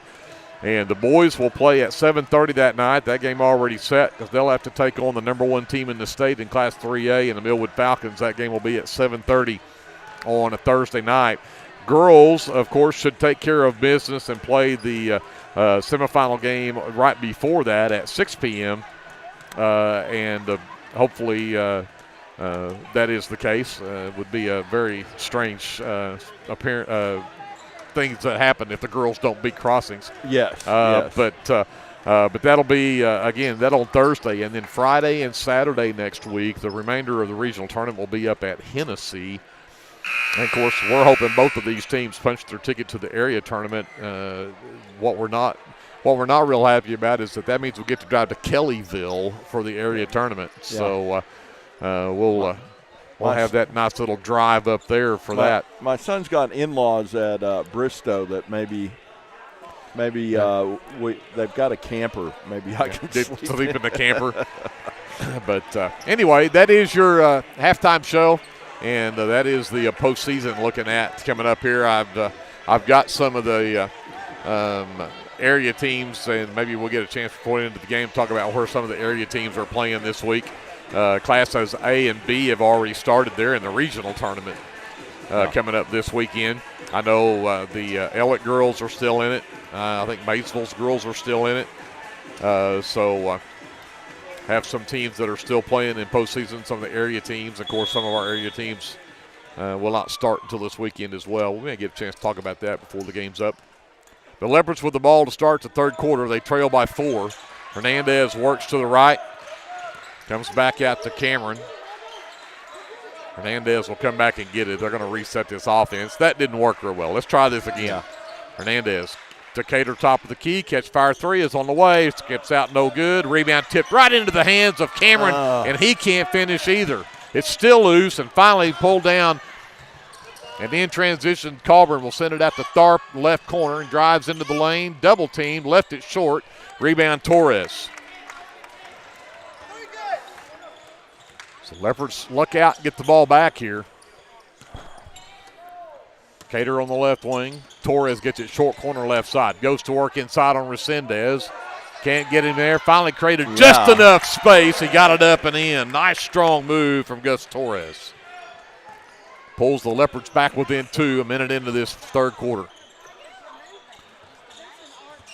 Bunch underneath and out of bounds, and the officials, everybody in this place thought it was off of Purcell except the officials. Bryce is, he's owning up that it went off him. Off of him, okay. At least we got one honest guy on the floor. Left wing Colburn, Resendez, low post left side, back out the Bunch. Kept fire three, is up and good. Seth Bunch has his second 3 of the game, and he's got 12. And it's a 5-point Purcell lead at 31-26. Russell left wing. Back out the run to Cameron between the circles. Over to Hernandez. Cameron trying to post up Resendez underneath. Yep, give it to him. I think that's a good matchup. I like it if they can get him under there. Yeah. Cameron out top of the key now. Now Torres posted up underneath. Has it knocked away by Colburn. And in transition, rebound tipped, won't go. And finally Cater will pull it away for the Leopards, and we'll get a foul on Resendez. That's 3 on Resendez. Jamie Resendez, third personal. It's the first team foul in the quarter.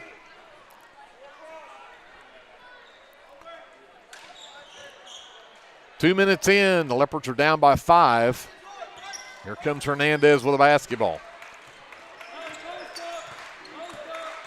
Works to the left. Torres with the screen, comes back to Cater instead. Comes to Cameron right wing. Steps through, gets into the lane, sends it to the left corner for Russell. 3 ball from Hunter's on the way. Back iron, no good. Bunch pulls down to miss. Bunch into the lane, dumps it down, and basket up and good for Drew Blair. It's almost a carbon copy of the girls' game that we're just not getting back, and giving Purcell some easy baskets. 33-26, 7-point lead for the Dragons.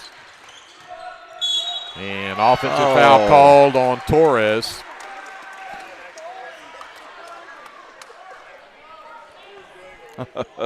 First team foul in the quarter. Gus's first. And again, this is. Yeah, I'm just going to. Yeah. I'm not going to say anything. Yeah.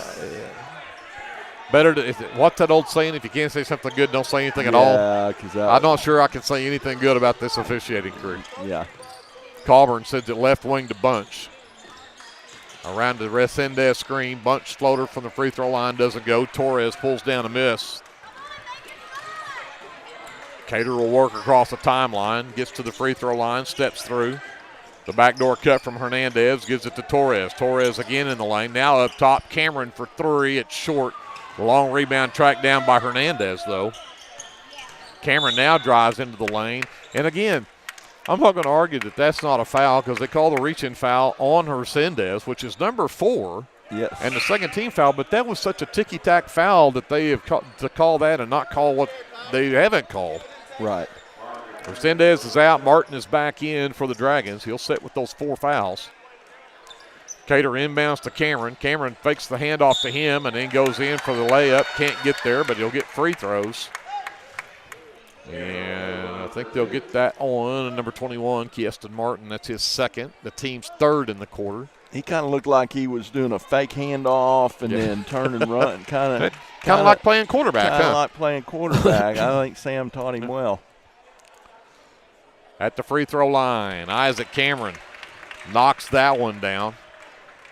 Pulls the Leopards back within 6 at 33-27. Second free throw coming up.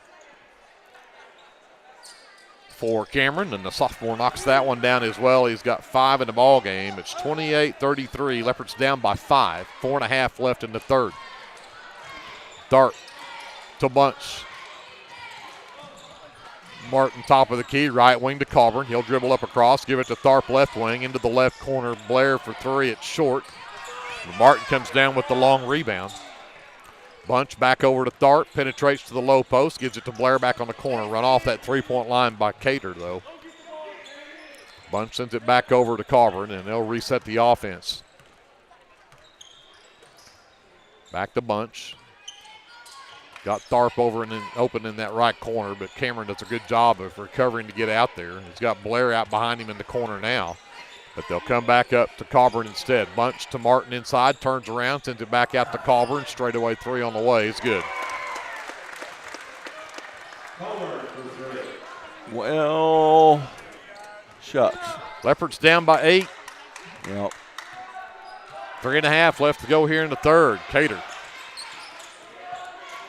Double teamed. Now they back off. So Bunch the only one on him. It goes back to Torres, diving down low. Can't ever get a hold of the basketball. It's loose on the floor. Bunch has it. We'll have a jump ball, and possession arrow belongs to the Dragons.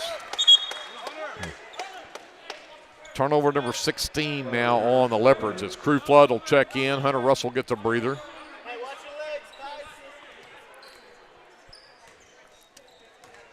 .3:15 left in the third. A 8-point Purcell lead. They have the basketball as Bunch will bring it across. Sends it into the right corner to Martin. Back out to Bunch. Right wing up top.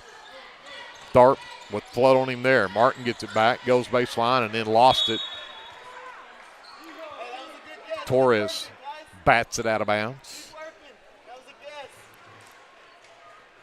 So Blair will bring it in front of his own bench. Colburn comes to get it top of the key. Gives it to Bunch. Blair down the baseline. Great defense right there, and Torres with a big-time rebound. Here comes Cameron the other way. Gets out between the circles.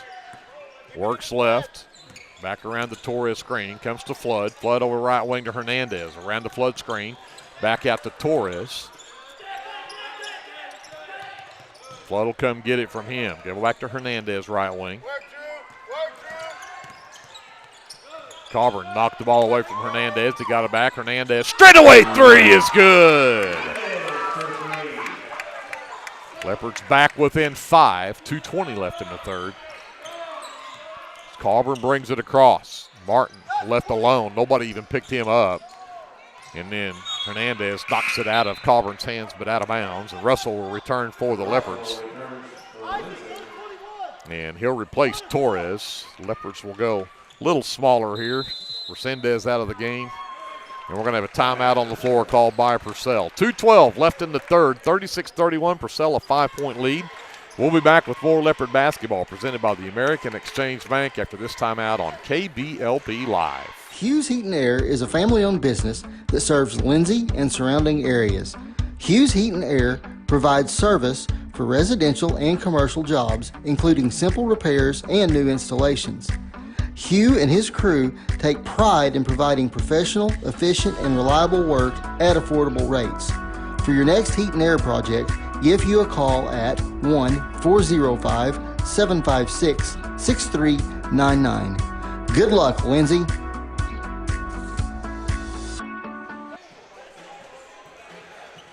We've got 2:12 left in the third. It's 36-31 Purcell with a 5-point lead.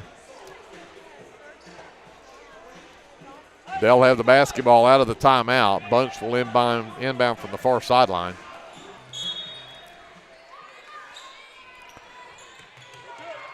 Blair comes to get it, gives it right back to Bunch. Back to Blair left wing. Colburn comes back to get it out near the half line. Tharp on the handle, works right, gets back into the lane left, nearly lost it, keeps in control of it there, now picks it up, gets it into the corner to Blair, right back out to Tharp. Colburn comes back to reset. Blair into the corner for Tharp, got Flood to fly by, and then Tharp in the lane got it to Martin, who missed the layup, but Tharp comes away with the miss. Bunch on the handle now. Can't get away from Russell. The backdoor cut from Colburn in the lane, puts it up short, left it for Cater to pull down his 4th rebound. Hernandez will walk it up. 1:25 left in the quarter. Leopards with a 5-point deficit. Cater, ill-advised pass, knocked out of bounds by Tharp. Leopards get a break right there.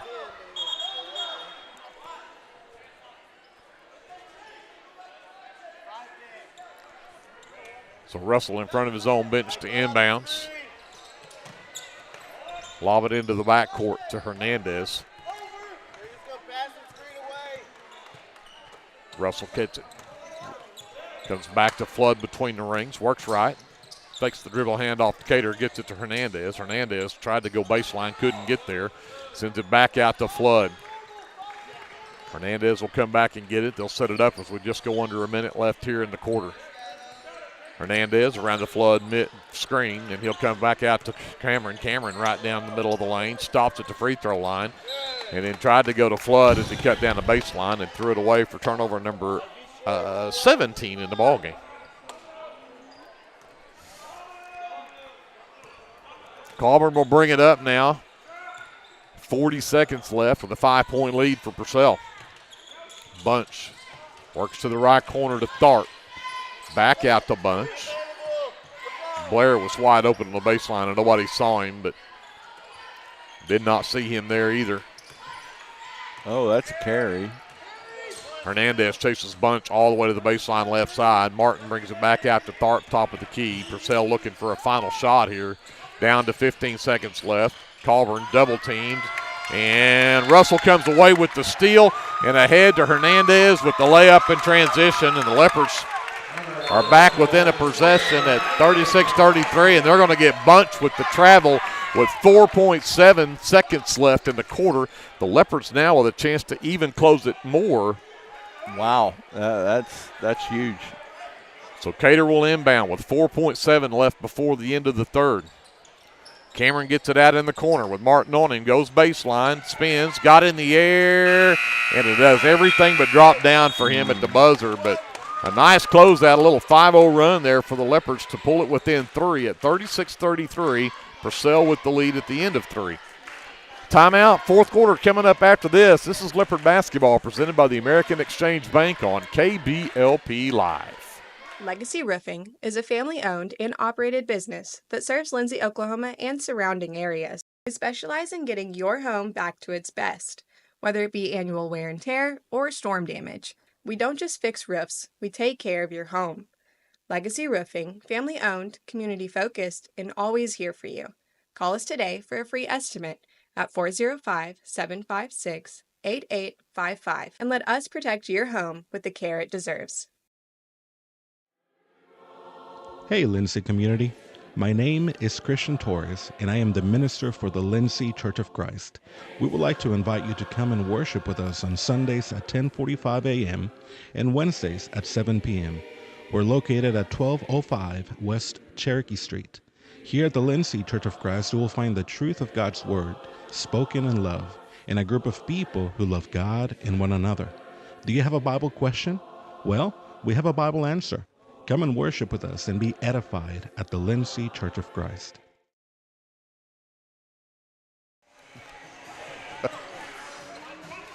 It will be Leopard basketball to start the fourth quarter. They have climbed back within 3 after trailing by 8 there late in that quarter. See if the Leopards can get this one back in. Hernandez, Cater, Torres, Cameron, and Russell on the floor for the Leopards. Rangel, Blair, Tharp, Martin, and Bunch on the floor for the Dragons. Cater gets it left wing. Rangel with him on the defense. Into the left corner for Russell, inside for Torres. Turns around on Martin, goes right, comes back left, lost the handle on the basketball, out of bounds, and they're going to say it's off the Leopards. Turnover number 18. Gus has got the fumbles tonight. Well, again, it's hard to travel or bounce the basketball, dribble down into that where they're just all over you like that. You got to be able to get the basketball and just go up strong with it. Yeah. Rangel gets it left wing. Back up top for Bunch. Got away from one man, drives down the lane, off the back of the glass and in. Bunch has got 14 in the ball game. The lead back to 5 for Purcell. Hernandez works left, the backdoor cut from Russell. The ball was tipped and then blocked. Blair with the rejection at the glass.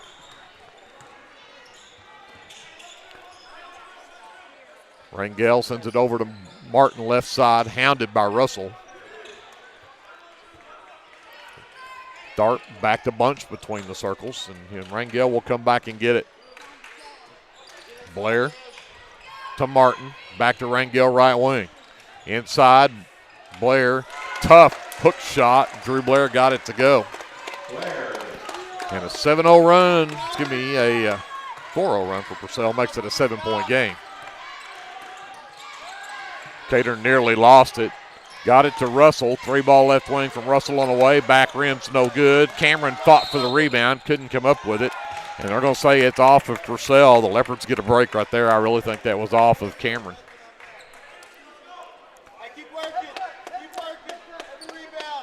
6:25 left. 7-point Purcell lead. But the Leopards with a basketball on their end of the floor as Hernandez gets it into Cameron. Back to Hernandez, left wing. Cameron on the roll, steps through a double team, right-handers an air ball, and Rangel pulls down the miss, and here comes Purcell.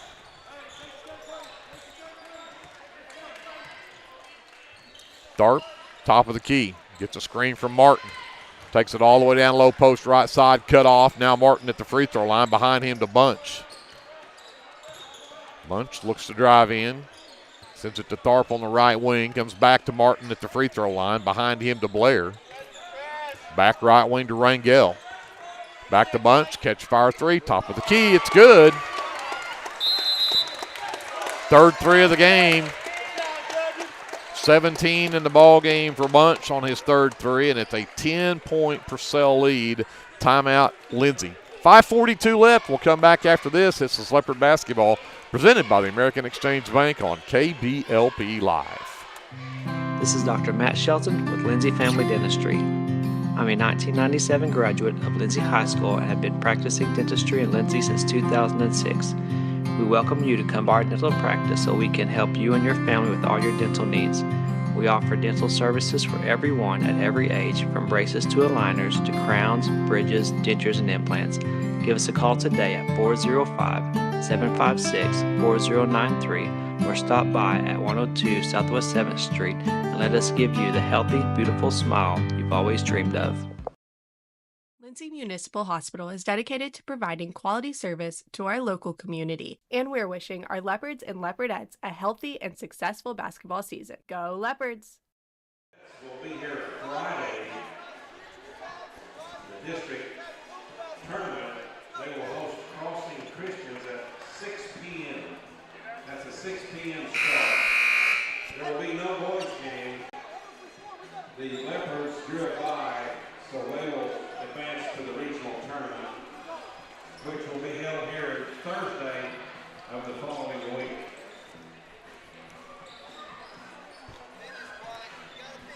43-33. Purcell by 10, 5:42 left in the ball game. Biggest deficit of the game for the Leopards. And now full court pressure from Purcell. Skip it over to Cater. Trap comes. Got to get away from it. And finally does give it over to Russell. And the trap comes from there. Russell trying to avoid it. And they're going to call a reach-in foul. Foul number 22 is Kanan Culvert's second. First foul in the fourth quarter. Leopards again need to avoid that trap. It looks like they've pulled out of that, gone to a straight man now. Hernandez to Russell right wing, drives to the free throw line, sends it behind him to Cameron. Cameron loses the basketball. Hernandez does a great job of cutting Blair off in transition, though. That was great defense from Hernandez. Bunch drives all the way down, absolutely plowed over Cameron and picks up the charging foul. Just the second personal on Bunch. But that's two in the foul, 2 in the quarter, on Purcell. We approach 5 minutes left to go. Leopards still with some work to do, down 10. Hernandez to Cameron. Goes to work on Blair. Comes behind him to Russell. Russell down the lane. Hernandez left elbow. The backdoor cut from Russell. Got it in the lane. Tough shot, but Hunter Russell knocks it down. We needed that. We had been 0 for 3 in the quarter before that, whereas Purcell was 3 for 3 in the quarter. Plenty of time here, but you need stops. Tharp back out to Blair, gives it up to Bunch. And they try to foul Bunch, and they don't call it. The three-pointer from the right corner won't go. Bunch in the lane, can't get that one to drop. Here comes Cater the other way. Cater fires a three right wing that's off. Cameron with the offensive board, though, and puts it back in. Timeout on the floor. No. Yes. Purcell calls a timeout. 4:14 left, and the Leopards, a little 4-0 run here, have gone to 43-37.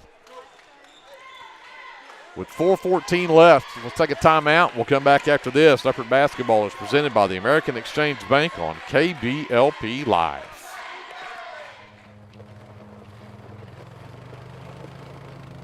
Looking for your next adventure? Head to Morris Motorsports in Chickasha. We carry top brands like Polaris, Can-Am, Kawasaki, and Honda. Plus, we offer a full-service and parts department. Whether it's ATVs, side-by-sides, motorcycles, or accessories, we've got what you're looking for.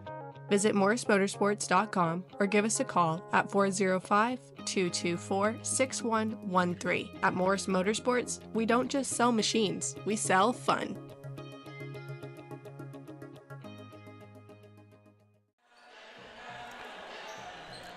Purcell basketball out of the timeout. The Leopards have gone on a little 4-0 run here.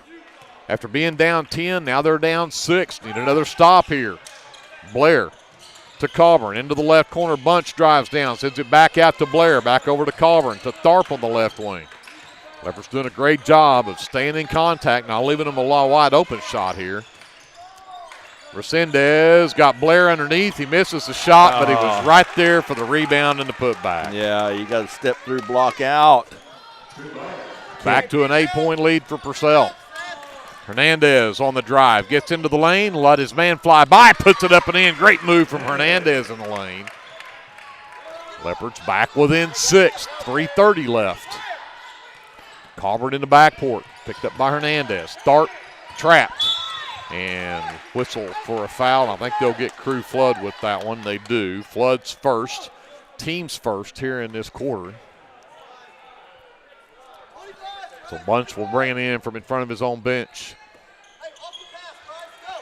Tharp in the right corner, trapped, lost the basketball. Leopards get the turnover. Down 6, looking to cut into it here. Hernandez hands to Cater, takes Bunch into the lane. Can't get anywhere, comes back out to Cameron. Cameron drives all the way down, can't get the shot to go, but he'll get free throws. I think they were saying on the floor. Man, Blair with his third team foul, but again, they called it on the floor, so this will be baseline entry. Torres comes right back to Hernandez. Hernandez into the lane, trapped, comes up top to Cameron. Cameron all the way into the lane, hesitation, had his shot blocked. He can't get it back. Colburn to come away with it. The other way, Resendez, stolen away by Hernandez. Great hustle from Hernandez. Again, down by 6 are the Leopards, 2:40 left in the ball game. Cater step back three is an air ball. Flood saves it. Cameron right there to catch it. And then he'll throw it away. You got to hustle back. You can't just let that go. And they're going to say it's off of the Leopards. So you can't just let that go down there. That's a live ball, and the Leopards get a break right there as far as that. But that is now turnover number 20 on the Leopards. 2:26 left. Leopards down by 6. Need another stop. In the backcourt, Colburn looking to trap. Bunch got through the double team, gets into the lane, spins it back around out to Blair. Blair to Colburn left wing. At the free throw line, Resendez. Spin move in the lane, steps through, puts up a tough shot that won't drop. That is rebound number 5 for Torres. Here comes Russell. Picked up by Colburn. Cater in the lane to Torres, off the glass and in. Timeout, Lindsay. 45-41. It is a 4-point game with 1:56 to go. We'll take a timeout with them. Come back to Leopard Arena after this. Leopard basketball presented by the American Exchange Bank on KBLP Live. If you have a hankering for the best barbecue in South Central Oklahoma, then get yourself down to the Meat Locker Barbecue in Lindsay. Every Monday, Thursday, and Friday, located just off of Highway 19 at 106 Northwest 4th. At the Meat Locker, we work hard to bring you the most consistent, delicious, slow-smoked barbecue around at a price that won't break the bank. And don't forget, we cater too, and we'd love to do the cooking for your next event. So come see us or give us a call, 405-428-1198. And visit our new website at meatlockerbbqok.com for the latest Meat Locker merchandise.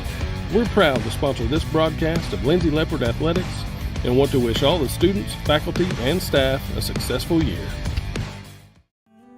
Capturing all your special moments is such a blessing to me, from running down the ball field to walking down the aisle. Call or text Photography Blessings by Lacey for all your photography needs. 405-428-0305. Go Leopards and Leopardettes.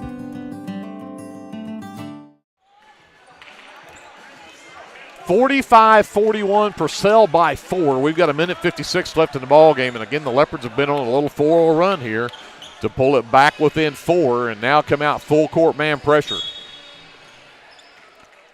Bunch gets it in. Coburn in the backcourt, picked up by Hernandez, over to Tharp, picked up by Flood. Now they bring the trap. Coburn ahead to Bunch. Bunch down low. Resendez blew the layup, but Blair comes away with a miss. That putback won't go, and it's out of bounds off of Purcell as Resendez cannot come back away with that one. Well, I'll reiterate again. why are you taking I'm glad they are taking tough shots, but, they should be in free throw and layup mode. Cater in the lane, down to Torres. Torres tries to go in the lane. Again, tried to dribble the basketball and it gets caught underneath. Down going to end up with a jump ball, and they're going to call it travel. I would have rather had the jump ball and at least get the arrow to come back to our direction. They'll say he rolled, and when he rolled, that's a travel. Yeah. 1:23 left. Leopards with turnover number 21. Resendez trapped, passes tipped. It's on the floor. Bunch comes up with it.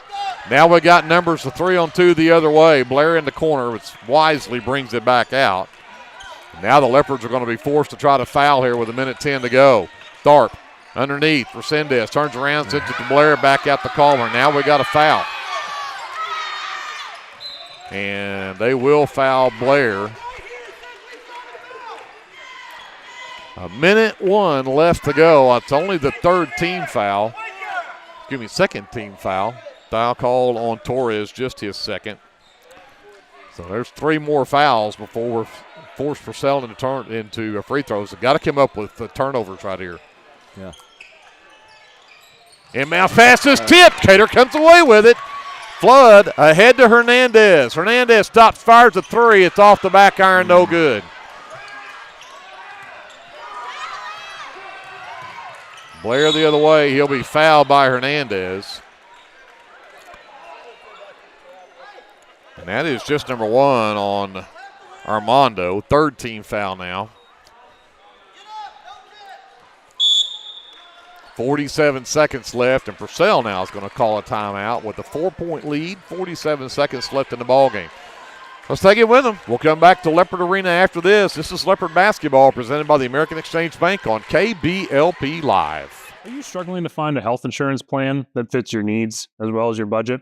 Let me, Matt Powers, a licensed insurance agent, help you navigate the insurance maze and find the best plan for you. Together, we'll search a variety of plans from nationally recognized carriers at no cost to you. We can talk over the phone or in person. Why stress or wonder if you're choosing the right plan when I can help you for free? Call today and let me help you. American Exchange Bank, right here in Lindsay, is a locally owned and operated community bank that believes in just that, you, a community of fellow Leopards. We love our customers. We feel very grateful for each one. So if you are looking for a safe place to put your money, Need help achieving that next dream project, or are simply looking for a different banking experience? Give us a call at 405-756-3101. We look forward to serving you each day. Member FDIC and Equal Housing Lender. 47 seconds left in the ball game. Leopards are down by 4. Purcell with the basketball out of the timeout. Leopards needing a steal or a foul here. They've only got 3 team fouls. They've got to foul 2 more times before they can put Purcell at the free throw line. Tharp will inbound on the far sideline. Cater has the defense in front of him. Blair gets it. They bring the trap. Tharp gets it back. Tharp takes it all the way to the rack and blows the layup. Cameron comes down with a miss. Leopards with a chance in transition. Flood, the reverse layup is up and in for Crew Flood. It's a 2-point game. 45-43. Timeout on the floor. 31 seconds left. Couldn't have asked for much better for a missed shot and a rebound. It is a full timeout. Let's take it with them. We're back after this. Leopard basketball is presented by the American Exchange Bank on KBLP Live. At Rural Electric Cooperative, we're committed to providing electric power and opportunity to the many areas our members call home. That includes supporting youth programs that teach life skills and build character. With REC, you're more than a customer, you're a member owner. And that's why we're always working hard to provide you with the most dependable electric power possible. As a Touchstone Energy Cooperative, REC is dedicated to providing the best service possible and supporting the communities in our service area. Do you have your Oklahoma medical marijuana card, or do you need your card? Rusty's can help you with that. We are your local vape shop and dispensary with more than 6 years of service as a modern smoke shop. Rusty's is located 1 block north of Cherokee Street at 204 Northwest 4th Street in Lindsay, and half a mile east of I-35 at 2401 West Grant Street in Pauls Valley. Get your stash at Rusty's. 31 seconds left in the ball game. 31.8 if you want to be exact. 45-43, Purcell, a 2-point lead. The Leopards on a 6-0 run right here. It was 45-37. Leopards were down 8. It was actually down 10 at 43-33.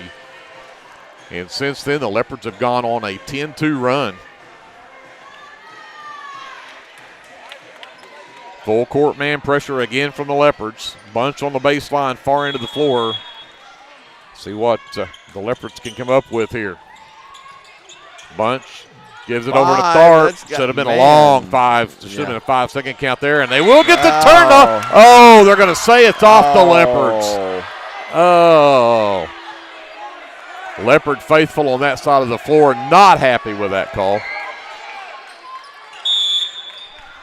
And we're going to have a timeout called by Purcell as Coach Lone not happy with the way that went because they lucked out and ended up with the call going their way. But 27 seconds left. We'll take a timeout with them, and we'll come back to Leopard Arena after this. This is Leopard basketball presented by the American Exchange Bank on KBLP Live. S&H Tank Service is your choice for Lindsay owned and operated vacuum truck service. S&H Tank Service's fleet is equipped with transports, bobtails, pump and kill trucks rated up to 10,000 PSI, plus hot oil units, rock trailers, frac tanks, mud and shell haul-off pits, and soil farming. As Lindsay High School graduates, S&H is proud to support Lindsay schools and all of their student activities. S&H Tank Service would like to wish the Leopards and Leopardettes the best of luck in everything they do. Give S&H a call anytime, 24/7 at 405-756-3121. That's 405-756-3121. And remember, your phone starts our trucks. That's S&H Tank Service of Lindsay. The Shopper News Note isn't just another paper. The Shopper News Note is a weekly publication that arrives in your mailbox every Wednesday for free. The Shopper offers free Shopper Topper advertisements as well as news notes and classifieds. And everyone at the Shopper wishes the Lindsay Leopards good luck this season. Go Leopards! See if the Leopards can work some magic here on the final home regular season game. They trail by 2 with 27 seconds left. Purcell with the lead in the basketball, though, coming out of the timeout. Bunch will inbound on the far sideline. A couple of Purcell players actually ran into each other, and Colburn will get into the backcourt. They can't get him trapped, but Cater will get the foul. That's good because they would have had numbers at the other end otherwise. Cater picks up just his second personal. Only the 4th team foul, so they've got one more. They can try this again. Yeah, 24.4. I don't, you know, I'm going after first trap if you're trapping. If you're not trapping, it's steal and foul. Steal or a foul. They trap. Now get foul. it away to Coburn, and Now Coburn foul. to the other end. Oh, they nearly had it a wide open layup there, and instead Cameron will get the foul, his 3rd. That's impressive that Cameron picked up 2 charging fouls they were in that first quarter, and that's the first foul he's had since then. Yeah. But that will put Kyler Rangel at the free throw line, probably the guy you want there. He's not been there all night. And that one's an air ball. So now you got to block out and make sure you get a rebound. Yeah, you got no timeout, so you're going to have to communicate right here what you want to do.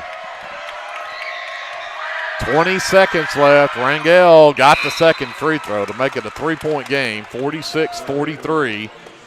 So Leopards either need a quick 2 and a foul, or you got to shoot a 3 here with 20 seconds left. Yeah, I'm shooting a 3. Full court pressure. Ahead to Flood. Back to Cameron. Cameron across the timeline.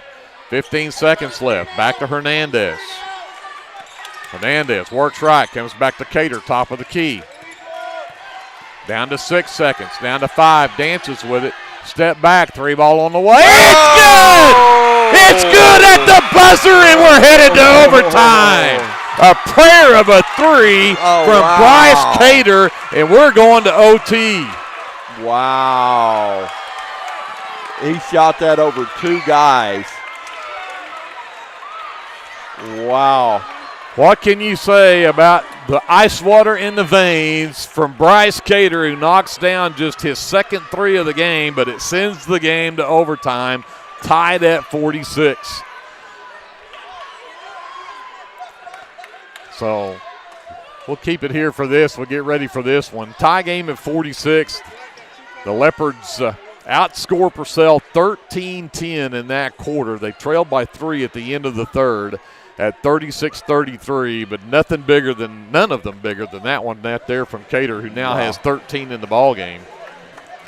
So we go to OT, tied at 46. If you're going to wind up the regular season, what better way to wind it up than with an overtime game? Yeah, you got to win this one now. Yeah. After you come back from 10 down, you got to finish this one.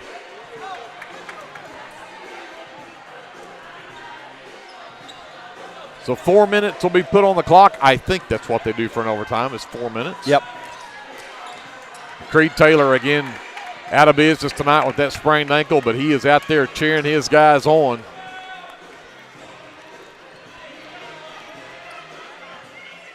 Bunch and the Cameron to tip this one away.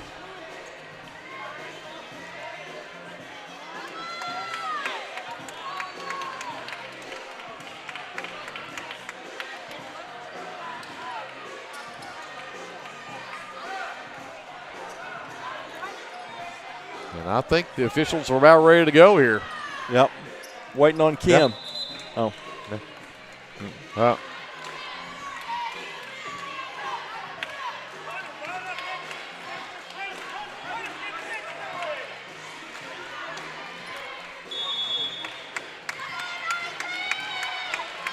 Bunch controlled the tip to open the game. Let's see if Cameron can get this one. And it took a couple of taps at it, but he did. The Leopards will get first crack at it.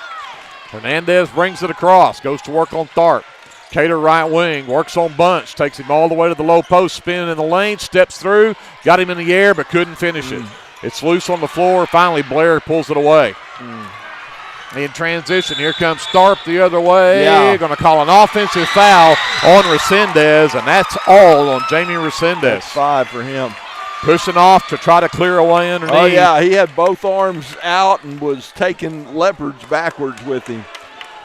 So number 5 on Resendez. Yeah. He'll foul out with 3:40 left in the overtime. Finished with just 5 points in the ball game.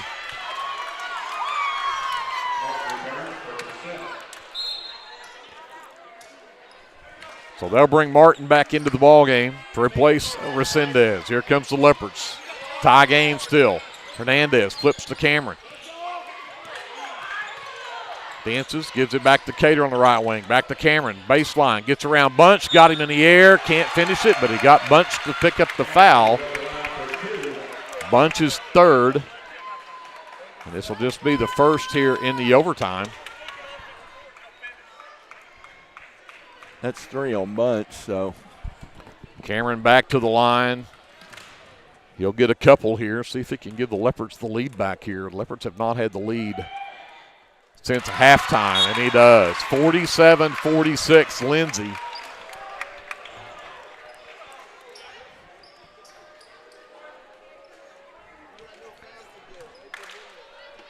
Torres back in the game. Flood checks out for the Leopards. Cameron readies for his second free throw, and he got them both. He is 5 for 6 at the free throw line. 48-46 Leopards.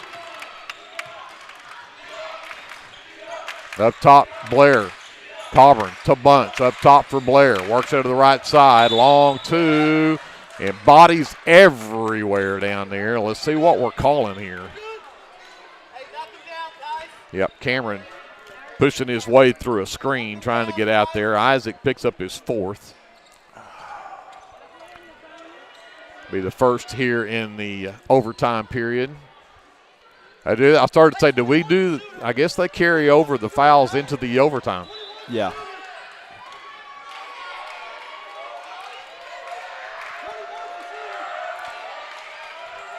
So they're trying. Tharp is at the free throw line, and now they're going to make him change out and put Martin at the line, and that's the right call. Yeah. Been there, done that. I used to tell my best free throw shooter, you go to the free throw line in overtime. So Martin, who has not been there tonight, gets 2 free throws. And that one will bounce off the back of the rim and straight up and fall through. 48-47, Leopards by 1. 3:11 left in the overtime. And Martin's second one won't drop. Rebound is tipped and out of bounds off of Martin. Leopards will get it back.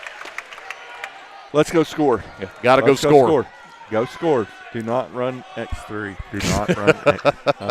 No, I'm just kidding. Hernandez across to Cater. Trap comes all the way to Torres in the right corner and then threw it away. Here comes Tharp the other way to Bunch. Bunch blocked it out of bounds. It is Leopard basketball. Yeah. Turnover number 16. I'm surprised Purcell's not pressing. Half court. Torres back to Cameron. Cater across the timeline. Hernandez attacks, gets it to Torres in the lane. Back to Hernandez, up and in.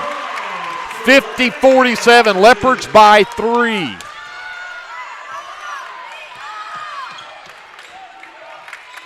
Tharp to Bunch, right wing Blair. Stops, looking inside at Martin. Bunch gets it back, picked up by Cater, goes baseline. Double teamed, comes back out to Martin on the wing right side, comes back out between the circles to Coburn. Yeah, you're looking for Bunch probably here. Oh. Tharp for 3, off the front of the rim. Martin's right there to grab it. Jump ball, and it'll be Purcell basketball off the alternating possession. Yeah, Tharp and Bunch are the 2 big players, I think, right now that you got to really focus on. Bunch inside to Martin. 3 from the left corner, doesn't go for Bunch. Tharp had to rebound and bounced it off of his knee out of bounds. Ooh. Turnover number 17 on Purcell. Now just under 2 minutes to go with 1:58. Leopards have got the ball in a 3-point lead. Cater in the backcourt with a basketball. Brings it across. Leopards now looking to try to run some time here if you can. Up by 3, but looking for an easy basket. Got a 5 count going. Cater into the lane. Dumps it down to Torres. Back out to Hernandez on the wing. Tharp with the defense there. Lob it over to Cameron. Cameron hit by Bunch. No whistle. Into the corner for Torres. Oh, Cameron wide open underneath, and he got it. Great find from Torres. 52-47 Leopards. 1:21 left in the overtime. Blair, the sidestep three off, and then a rejection from Hernandez as Tharp came up with it underneath, and Hernandez rejects it out of bounds. Timeout, Purcell. 52-47 Leopards. We've got 1:15 left in the overtime. We'll take a timeout. We'll come back right after this. This is Leopard basketball presented by the American Exchange Bank on KBLP Live. Are you tired of doing laundry? Give Sunshine Suds a call and let them do it for you. Sunshine Suds will wash and fold your clothes, and they also offer dry cleaning. Sunshine Suds also does quilting and alterations. Load up that laundry basket and head to Sunshine Suds, located at 107 Southwest 2nd Street in Lindsay, Oklahoma, or give them a call at 405-756-2850. 52-47, Leopards by 5. We've got 1:15 left in the first overtime. It'll be Purcell basketball under their own basket out of the timeout. Yep, at this point you're definitely in that layup or free throw mode, you know, and the way we shoot free throws, I think we better go for layups. We haven't shot free throws real great here late. Bunch got it in the lane. I'm not sure Hernandez didn't come up with part of that, but the Leopards come away with it. Cater across the timeline. Trapped, gets it back to Hernandez. We hit a minute to go. Torres underneath, can't catch it, but Colburn knocked it out of bounds. It'll stay with the Leopards with 59 seconds left and a 5-point lead.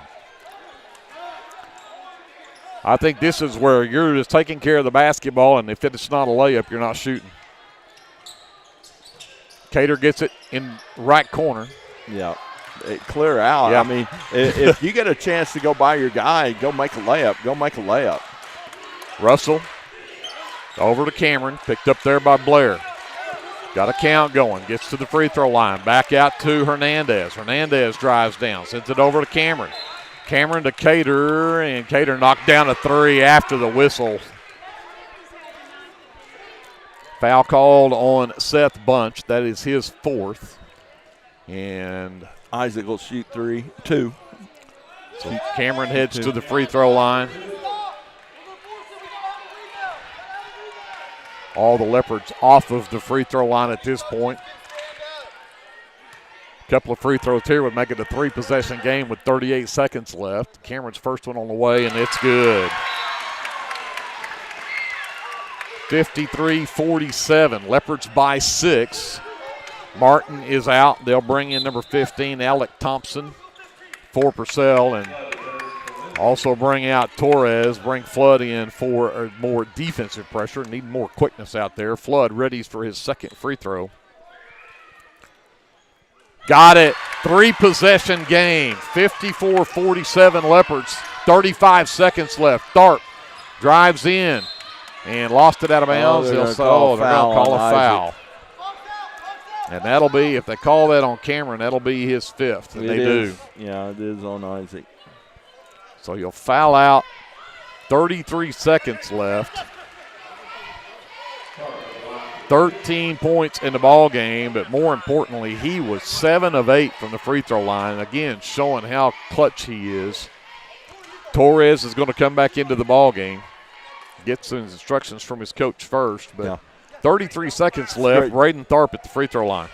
Little coach speak right here. That's a great job by Coach Terry. Your guy fouls out. Take that 30 seconds that you have to sub him in to kind of ice that shooter. And, make him think about it. Yep, that's a high level coaching move right there. Tharp's first one on the way, and it'll finally fall through for him. He had missed his only free throw attempt before that one. 54-48. Leopards still up by 6. 33 seconds left. Purcell's going to be in foul mode right here. And again, you just lost your best foul shooter. Dart hits a couple right there. He now has 11 in the ball game. He had 9 in the first half. Those were his first 2 points in the second half. 54-49. Leopards by 5. 33 seconds left. Hernandez to inbounds. Got it to Russell. Back to Hernandez. They'll foul Hunter Russell. Russell will head to the free throw line. Foul called on Braden Tharp. That's just his first personal of the game. Russell has not shot a lot of free throws this season. He's just 6 for 13 on the season. But a couple of big ones coming up right here, and that one's off the back iron and no good. Thompson returns for Purcell. Martin is out. You would have to think Martin must be one of their three-point shooters. Right, exactly. Russell's second one. That one does drop. Makes it a 6-point game, so it takes a couple of threes now to beat you. Here comes Colburn up the floor, 30 seconds left. Stops, sends it out to Tharp. NBA three from Tharp is off the front of the rim, no good. Hunter Russell with the miss. And they'll foul Russell with 21 seconds left. Russell will go back to the free throw line. Foul called on number 15, Alec Thompson.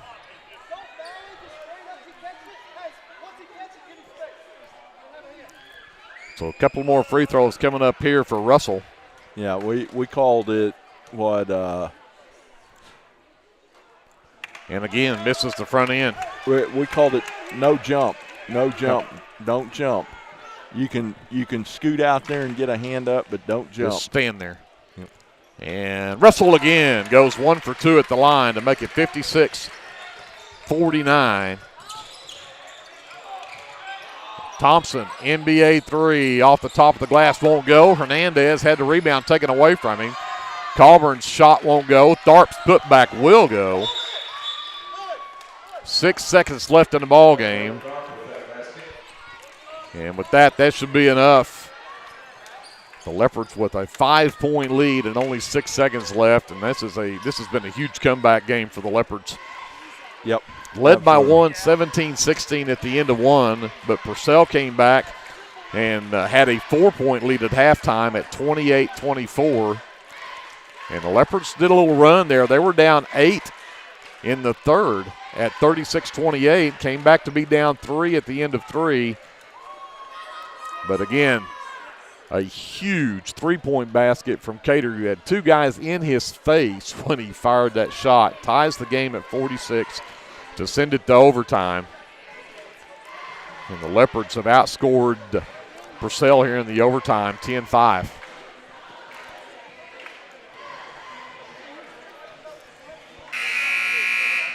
It's got to be a big confidence builder headed into a long break, because you're going to have 10 days off before you play Millwood. Absolutely. Absolutely. 6 seconds left in the ball game. Leopards, again, are going to have to get it in bounds. Make sure you don't turn it over, and get it in bounds and then hit free throws. Purcell is out of timeouts.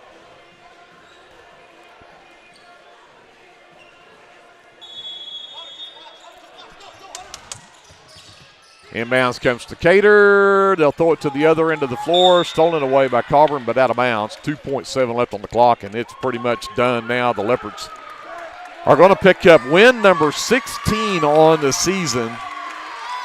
Yeah, they'll go to 16-8. Purcell is going to drop to 9-13 on the season now, as Cater will get it in the backcourt and run the clock out. 56-51 in overtime. The Leopards pull away with the win. Great ball game between these two teams, and again, a big one for the Leopards to come up with a win in overtime. Let's send it back up to JD. We'll take a timeout. We'll wrap up this one and finish out the regular season right after this on KBLP Live. American Exchange Bank, right here in Lindsay, is a locally owned and operated community bank that believes in just that, you, a community of fellow Leopards. We love our customers. We feel very grateful for each one.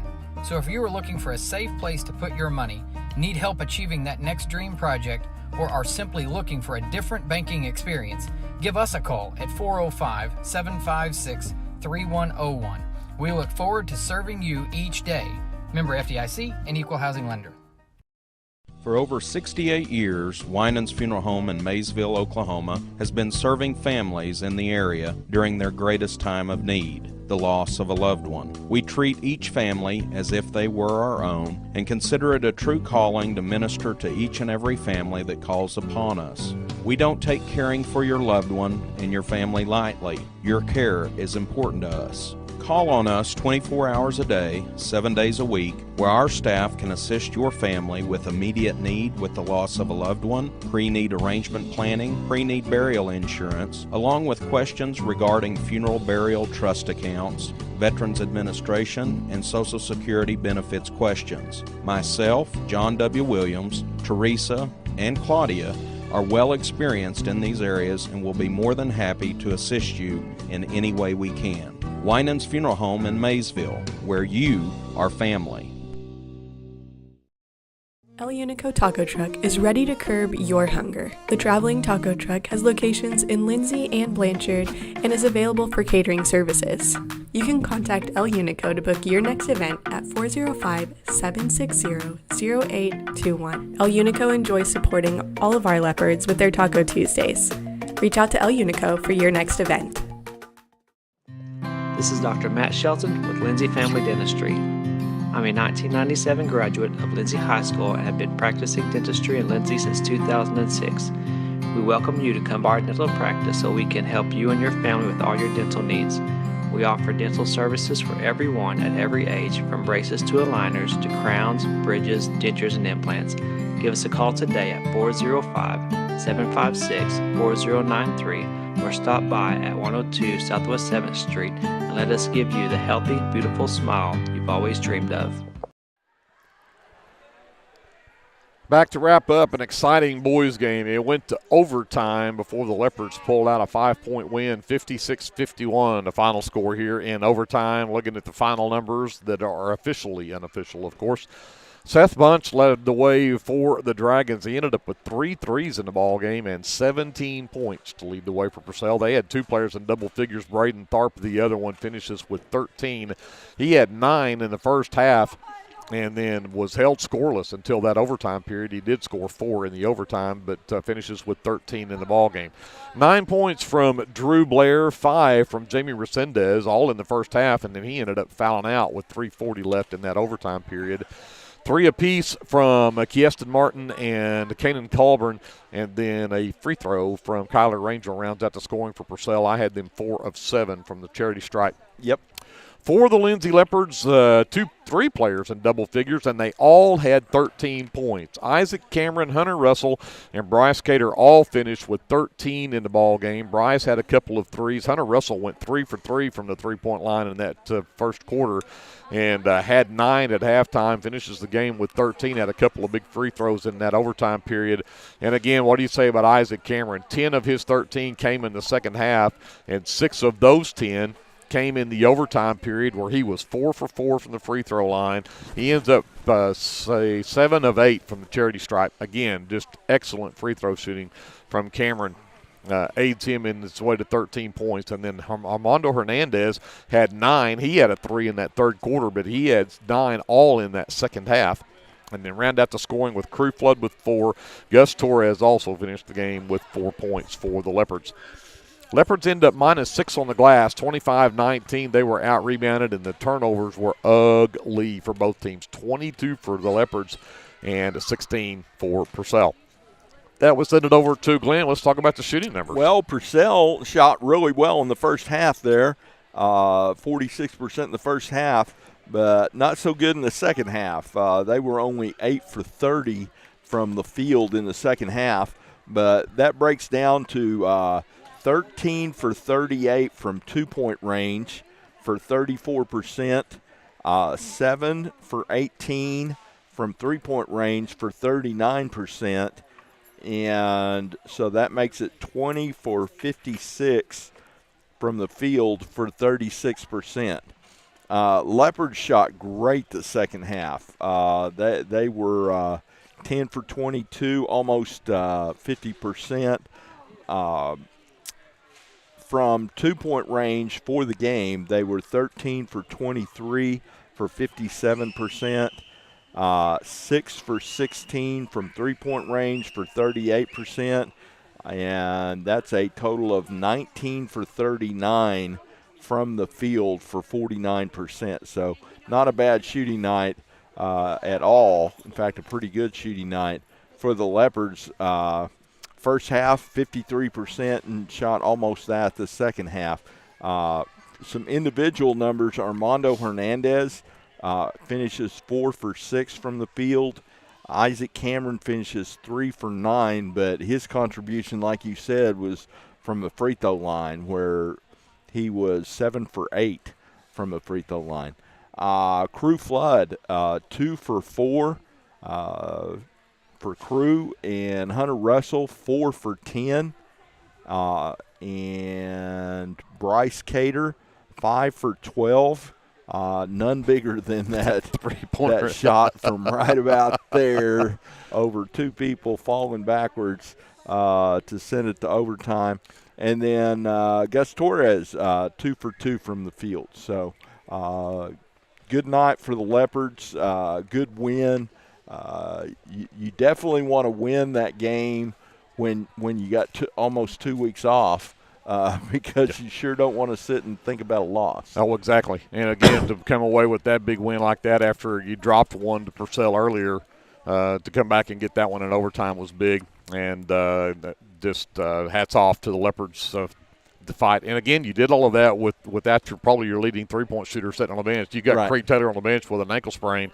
You know, how different would this game have been with him in the game? Right. You know, but you get guys to step up like Isaac Cameron, like Hunter Russell, again, comes in and hits. Yeah, hits 3 for 3 from the three-point line there to start the game in the first quarter. Really put his stamp on it early. So, again, congratulations. The Lindsay Leopards come away with a 56-51 win and improved to 16-8 on the season. Purcell again drops to 9-13. And again, the Leopardettes took one on the chin tonight. They were tied up at 13 against the Lady Dragons, and then Purcell took over in the second half, and it ends up a 45-27 loss for the Leopardettes. They lose by 18 in that game.